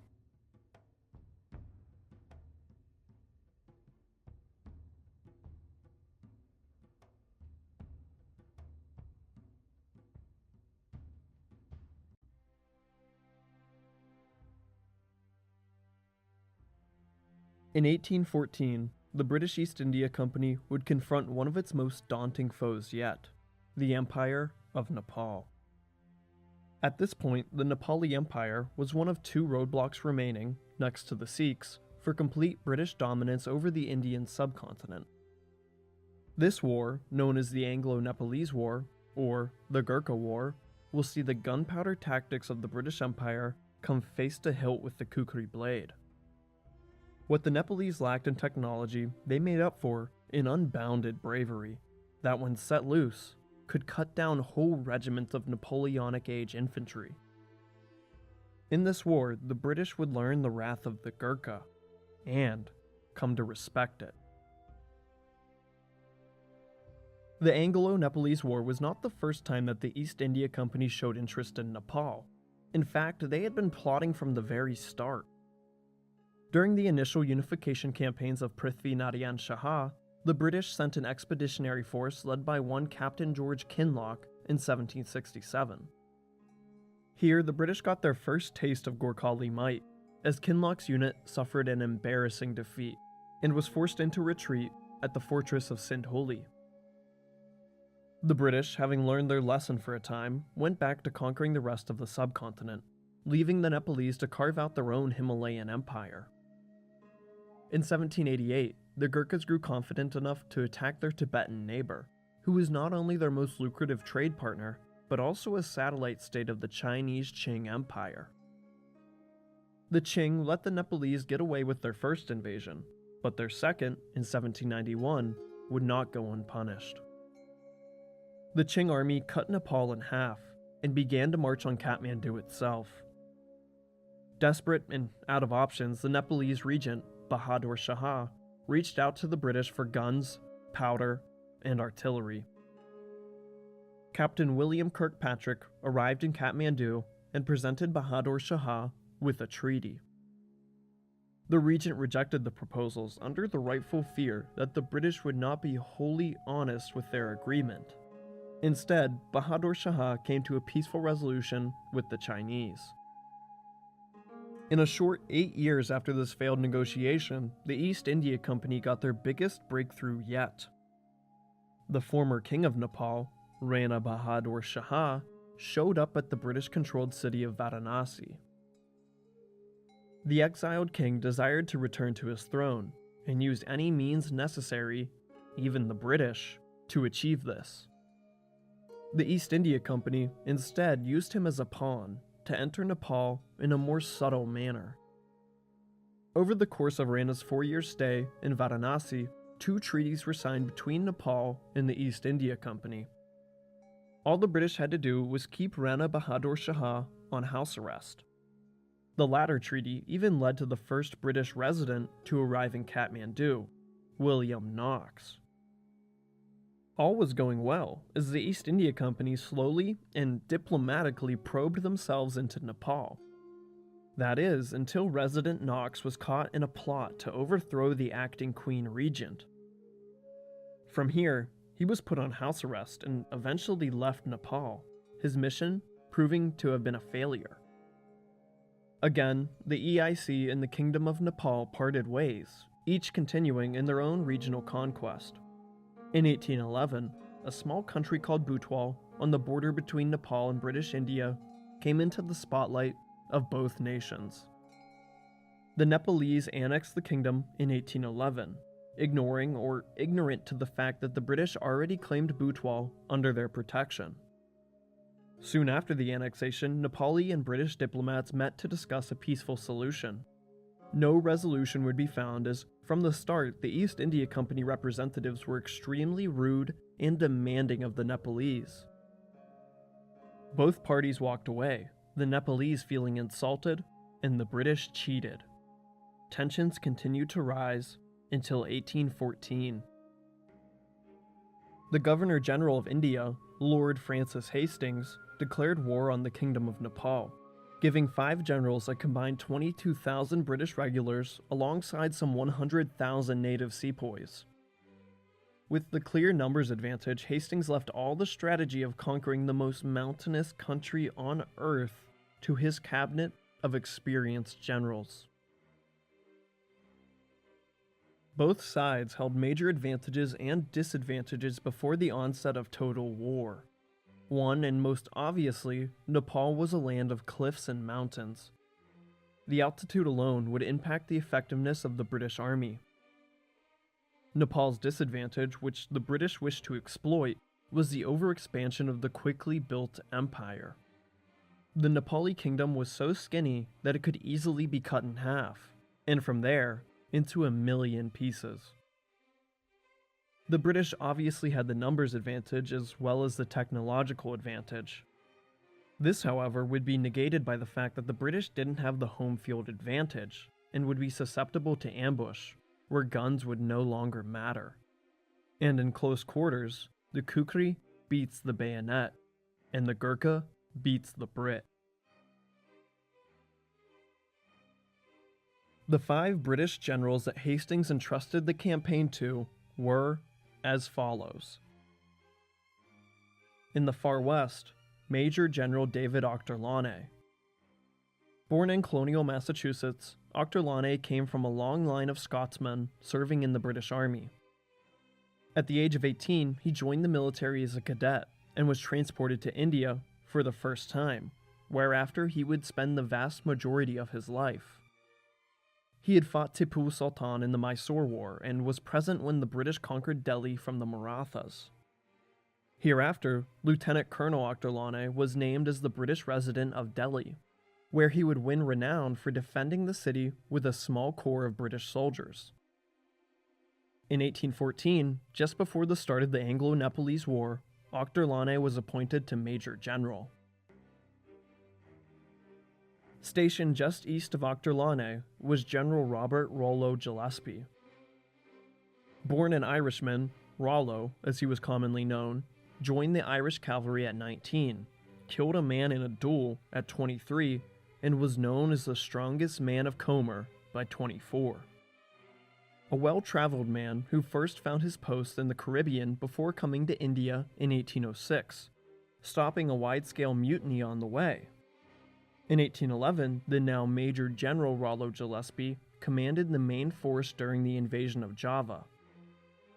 This Dutch colony was successfully taken by Gillespie and his comrades by 1812, Rollo having shown suicidal bravery. Further east from Gillespie and about halfway between Kathmandu and Jumla was Major General John Sullivan Wood. General Wood joined the army at 21, serving for a long period in England before finding a command in the Caribbean. In 1808, he was transferred to India. Of all generals present, John Sullivan Wood was probably the most inexperienced, not in years, but in true battle. Lined up directly facing Kathmandu was Major General Bennett Marley, who, after this campaign, the British military tried to forget. For reasons that will soon become obvious, not much information on his life, excluding the Anglo-Nepalese War, has survived. In the Far East was Major General Latter, who was given the dual assignment of protecting the small country of Sikkim and convincing its king, Shugfud, to an alliance with the British Empire. General Latter saw no major action, and was successful in his courting of Shugfud. The British, having focused their most battle-proven commanders in the Western Theater, made their first move there. Unsurprisingly, the first to strike was the brave general, Rollo Gillespie, who started his march in the direction of Nalapani Fortress in October of 1814. With a little over 3,500 men, General Gillespie approached Fort Nalapani, which was still being built. It sat at the top of a 600-foot hill that was blanketed in thick vegetation. Inside, the defenders consisted of some 600 Gurkha, led by the son of a Nepalese governor named Balahadra Kunwar, a man of only 25 years and exceptional perseverance.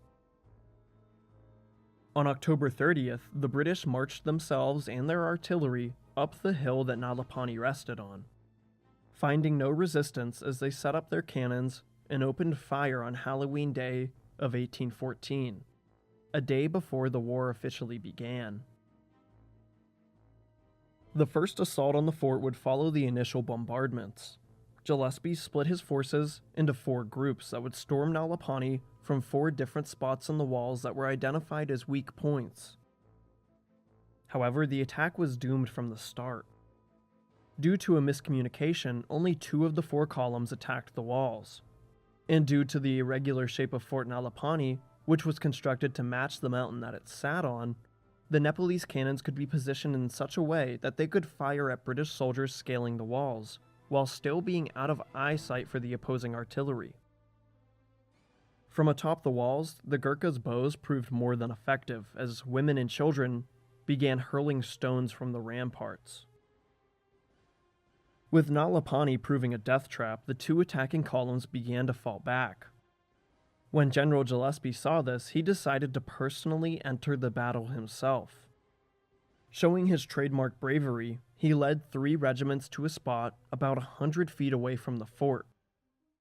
Standing tall, he waved his red hat vigorously in the air, gesturing for his men to storm the fort. Gillespie shouted, "One shot more for the honor of the dead." At this moment, he was shot through the heart and died before he hit the ground. Next in line to the chopping block was Colonel Sebright Mobby, who made the wise decision to withdraw for a few weeks and recover. After receiving reinforcements, the British started a day and night bombardment on November 25th. The artillery barrage only ended 3 days later, when a huge section of Nalapani's northern wall collapsed. Colonel Mobby pounced on the opportunity and sent most of his men to the hole in the wall. When the Brits approached, the Nepalese charged out, kukri in hand, filling the gap in the wall and forcing the redcoats into a retreat. This was repeated later that day, with even worse results for the British. And later that night, an attempt was made to conceal the soldiers using smoke, but this was also thwarted by the Gurkha. After this, and with 800 men dead or wounded, Colonel Mobby gave up on attacking the fortress, deciding to starve it out instead.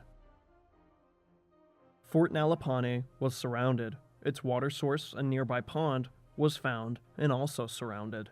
Colonel Mobby ordered for the artillery to be fired directly into the center of the fort, targeting warriors and civilians alike. This bombardment also destroyed the water reserves that were left in the fort, leaving the situation dire for the Gurkha. They had 3 days to decide on dying of thirst or from battle. By November 30th, most of the remaining 84 Gurkha pledged to fight to the death, hopefully giving some a chance to escape. The Gurkhas who refused the suicidal charge were dragged out of the fort by their comrades until there was no turning back. Here, the Gurkha cut a hole straight through the British lines, and 50 of them, including Balabhadra Kunwar, made a run for it. No one could stop them. Upon entering the ruins of Nalapani Fortress, the British were greeted by a putrid smell and hundreds of corpses that were left to rot where they fell. This is the lengths that the Nepalese would go to protect their homeland. Here at Nalapani, the British truly learned the wrath of the Gurkha. Next to strike the Nepalese was the combination of General John Wood and Major General Bennett Marley. Together, these two would march on the Nepali heartland of the Kathmandu Valley. If successful, this march would put a swift end to the war.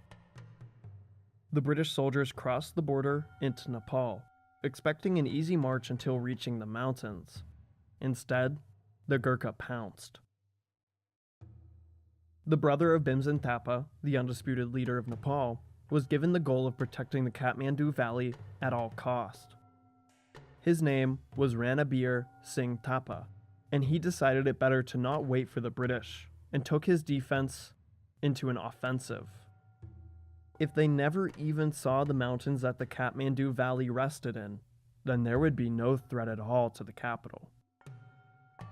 When Ranabir saw the main British army approaching, he lowered the eastern portion into a killing field. 4,000 Gurkhas appeared from the woods and streamed from the hills as General Marley's regiment was decimated by close-quarters combat and fled in fear of the Kukri. When General Marley regained his army's composure, he decided to end his days of commanding soldiers. So many had died due to his mistake, and the Gurkhas would fill any reasonable man with fear. So, Bennett Marley removed his uniform and left the camp, deserting the British army in the midst of war. Meanwhile, the army of General John Wood, who was marching side by side with Marley, was made frozen by his utter defeat. After doing some advanced scouting, General Wood continued his march into the interior of Nepal. Soon enough, he too found himself in an ambush.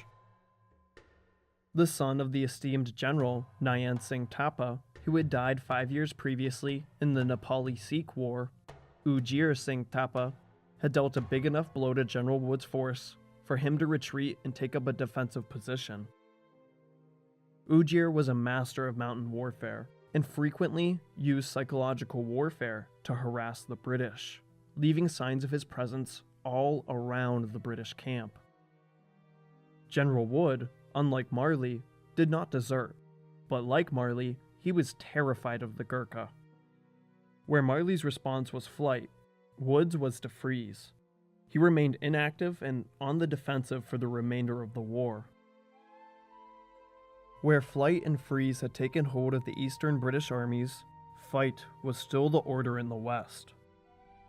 More specifically, the army that was previously under the leadership of General Gillespie was continuing their push, replacing the brave Gillespie with one Major General Martindale.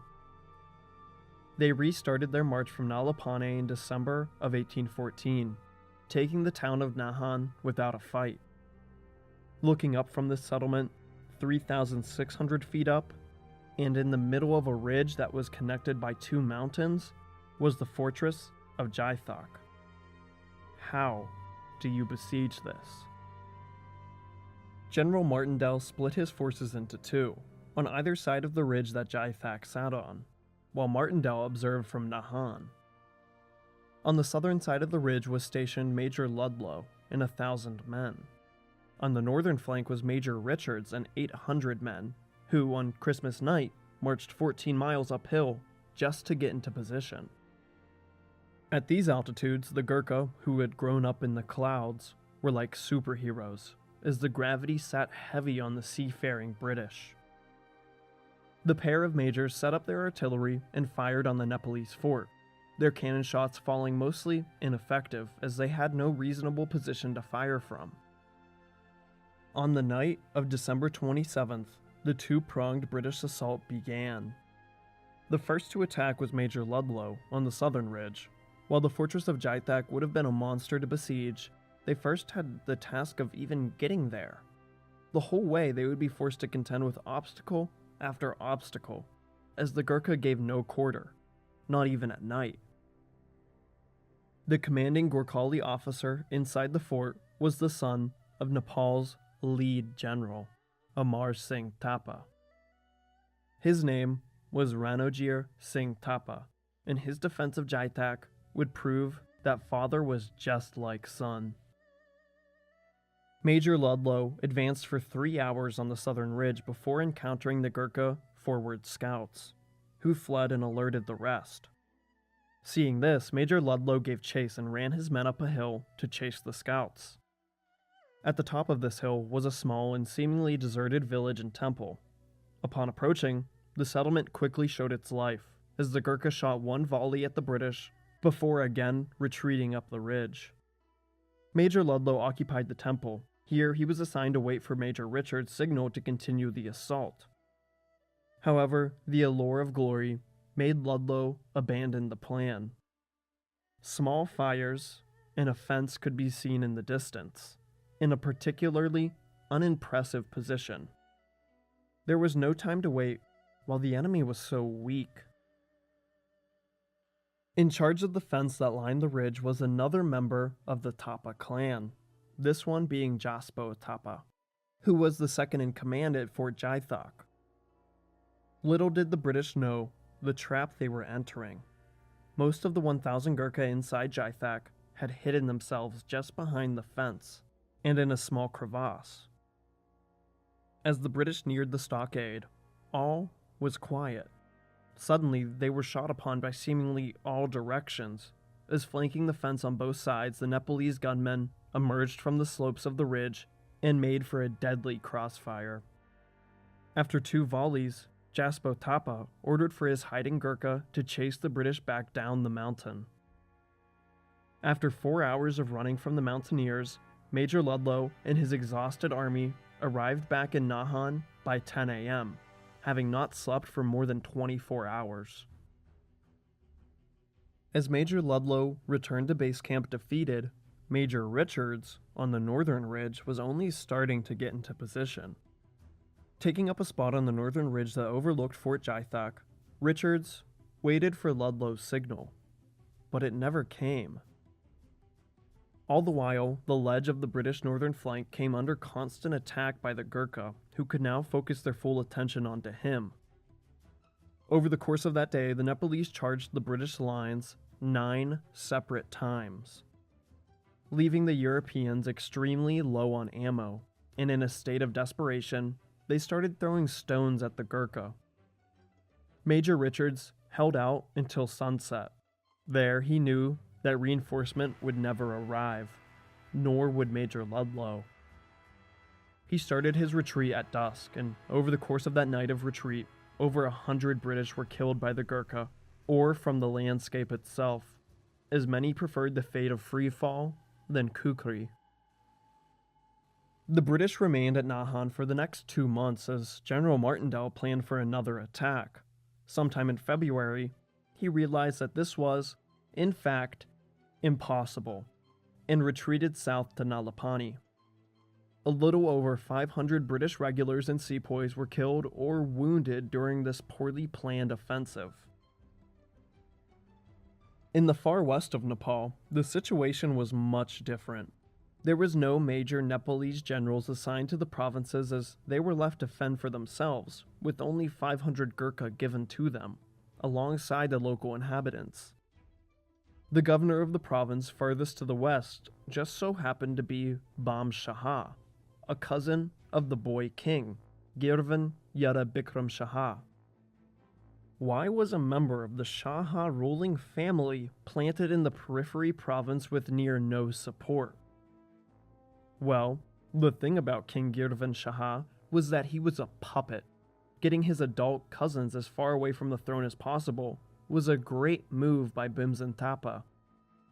Leaving them for dead to face a whole British army was a way for Bhimsen to fight his enemy and also eliminate his rivals. Bam Shaha, all combined, had about 1,400 soldiers, most of which were not Gurkhas but native Kumanonans. His province was completely overrun by 5,500 British under Major General David Akhtar Lane and his commanding officers. Bam Shaha did all he could and strategically chose his targets, giving battle to Captain Hearsay and his 500 men, defeating and taking him prisoner. Being so outnumbered, Bam Shaha was forced into retreat for weeks, trying and failing to find more weak points in Akhtar Lane's lines. With his back in a corner, he called his brother, Hastadal Shaha, who was the neighboring governor, for assistance. Hastadal Shaha could only muster another 500 men to assist his brother, but they would never reach him.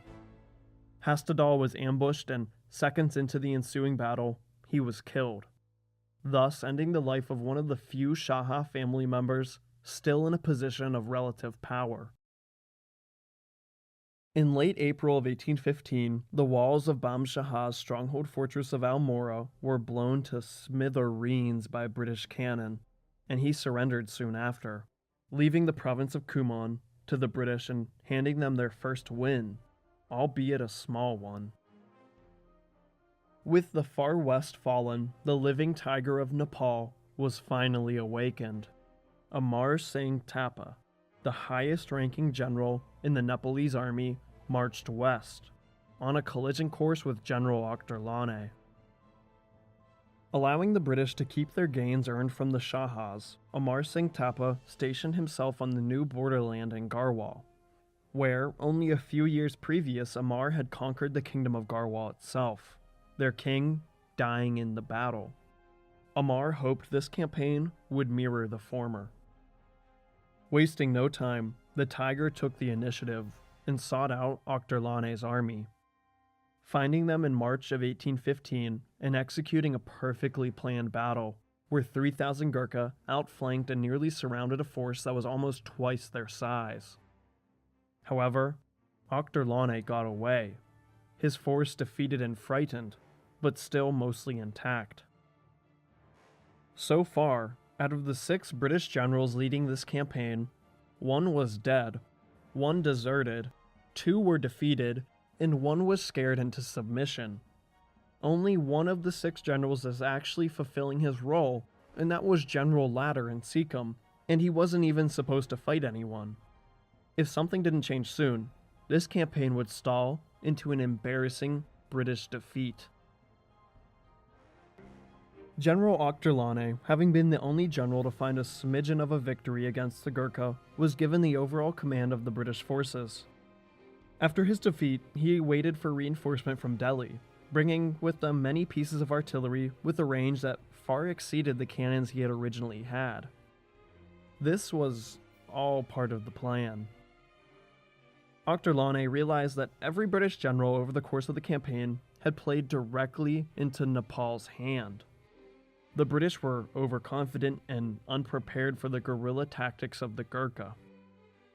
If he was going to beat Nepal, then he needed to use a tactic completely foreign to the East India Company. He needed to slow down. Slowing down the British advance and taking a more methodical approach would eliminate the element of surprise and terrain that the Nepalese depended on.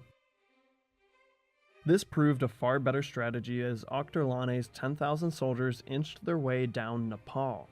Eventually, they reached the Nepali version of the Maginot Line, a series of fortifications in western Nepal that were centered around the impenetrable fortress of Jaithak and Malan, where the tiger and his cub made their dens. Although the 2 forts were impervious to siege, Ochterlony identified but one weakness, a crest on a neighboring mountain that, if the British could establish themselves on, could fire down on both castles. The British began to set up their camp and artillery on this ridge, called Diothal. That is, until a Gorkhali war cry consumed the mountainside, and an old but virulent man charged straight towards the 3,500 British. Bhakti Thapa, one of the oldest members of the Thapa clan, met with Amar Singh Thapa soon after learning the British plans to take Diothal Ridge. Bhakti Thapa, a man in his 74th year, was prepared to do what no one else would. He was going to climb Diothal and take that ridge back, or he was going to die trying. He, of all the commanders, had the least to lose. His years being numbered, he gave the only thing that was left to lose to Amar Singh Thapa, his grandson, which Amar promised to raise as his own in the likely event that Bhakti Thapa did not return. Alongside 400 brave Gurkhas, Bhakti Thapa marched towards sweet victory or death. At 3:15 a.m. on April 17th, the Gurkha began their march, on pace with a steady and foreboding beat of a drum. The British had fully entrenched themselves at Diothal and the surrounding area, putting any battle heavily in the favor of the invaders. Bhakti Tapa, who had been born since before the unification campaigns of Nepal had even begun, charged the British battlements, kukri in hand, alongside a small shield. Showing incredible speed for his age, he cut down several British soldiers before taking a kill shot at the end of a cannon. The remaining Gurkhas fought until they were all dead or unable to continue. Once the battle was over, the British saluted their fallen foe, returning the body of the brave Bhakti Tapa to Malan Fort. Upon seeing the body of his old cousin, Amar Singh Thapa knew that his position was doomed. The British would rain hellfire on him and his son any day if they did not surrender their post. In late October, Amar Singh Thapa surrendered the forts of Malan and Jaitak, saving himself and his son from the fate of Bhakti Tapa. With this, western Nepal had fallen to the British, and defeat for the Gurkha appeared inevitable. After the surrender of western Nepal, the British sent a treaty to Kathmandu. Bhimsen Thapa was willing to concede defeat and give up some things to the East India Company. But the proposed treaty would leave Nepal as a shell of its former self that would need to fully rely on British India. Bhimsen Thapa was given 15 days to accept or face continued invasion from General Akhtar Lane. The Mukhtiar did not write back, and hostilities resumed on November 28th of 1815, nearly a year since the war had begun. General Akhtar Lane was given even more soldiers, nearing 20,000 men, as he continued his eastward push towards Kathmandu. In his way was another defensive line. This time, there were 5 fortresses that all fell easily, besides one. Outside of Hariharpur Gadi, the Nepalese showed their last brave action of the war, as Ranojir Singh Thapa, the son of Amar, gave a massive battle to the British. Unfortunately, after a time, he was outmaneuvered and forced back into the fort, soon after, surrendering his position once more. Akhtar Lane's horde was unstoppable. The only thing halting his advance was history. The general decided to stop where the British had first lost to the Gurkhas, the fortress of Sindhuli, where Captain George Kinloch was chased out of Nepal. Akhtar Lane decided to make camp a few thousand yards away, waiting for a new treaty to be signed and ratified. Nepal, now in no place to make demands, accepted the Treaty of Saguli on March 4th of 1816. A third of Nepal's lands would be taken and annexed by the British and her ally. The Nepalese would lose all of Sikkim to Shugfud, who would go on to be the longest reigning king in Sikkim's history. The region of Butwal, that had started this conflict in the first place, would be split east and west between the East India Company and Nepal. In the west, the new boundary would be the Mechi River, as Nepal lost Garhwal and Kumaon. Not only land did the British take, but also influence. As they had before, the British set up a resident in Kathmandu, who was supposed to influence the politics of Nepal in favor of the British Empire. And just like before, the resident would be put on nothing more than a respectful house arrest. To compensate for these demands, the EIC promised to pay an annual of 200,000 rupees to Nepal, which they actually followed suit in doing. While the Anglo-Nepalese War had ended, relations would never be the same after, because for a change, they would improve drastically. After witnessing the wrath of the Gurkha personally, General David Akhtar Lane saw an opportunity.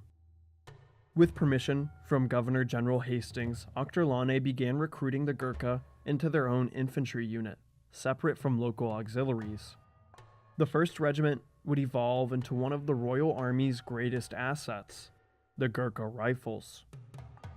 Although evolved and modernized from their 18th century style of warfare, the Gurkha remained the same invincible killing machine through the world wars and beyond.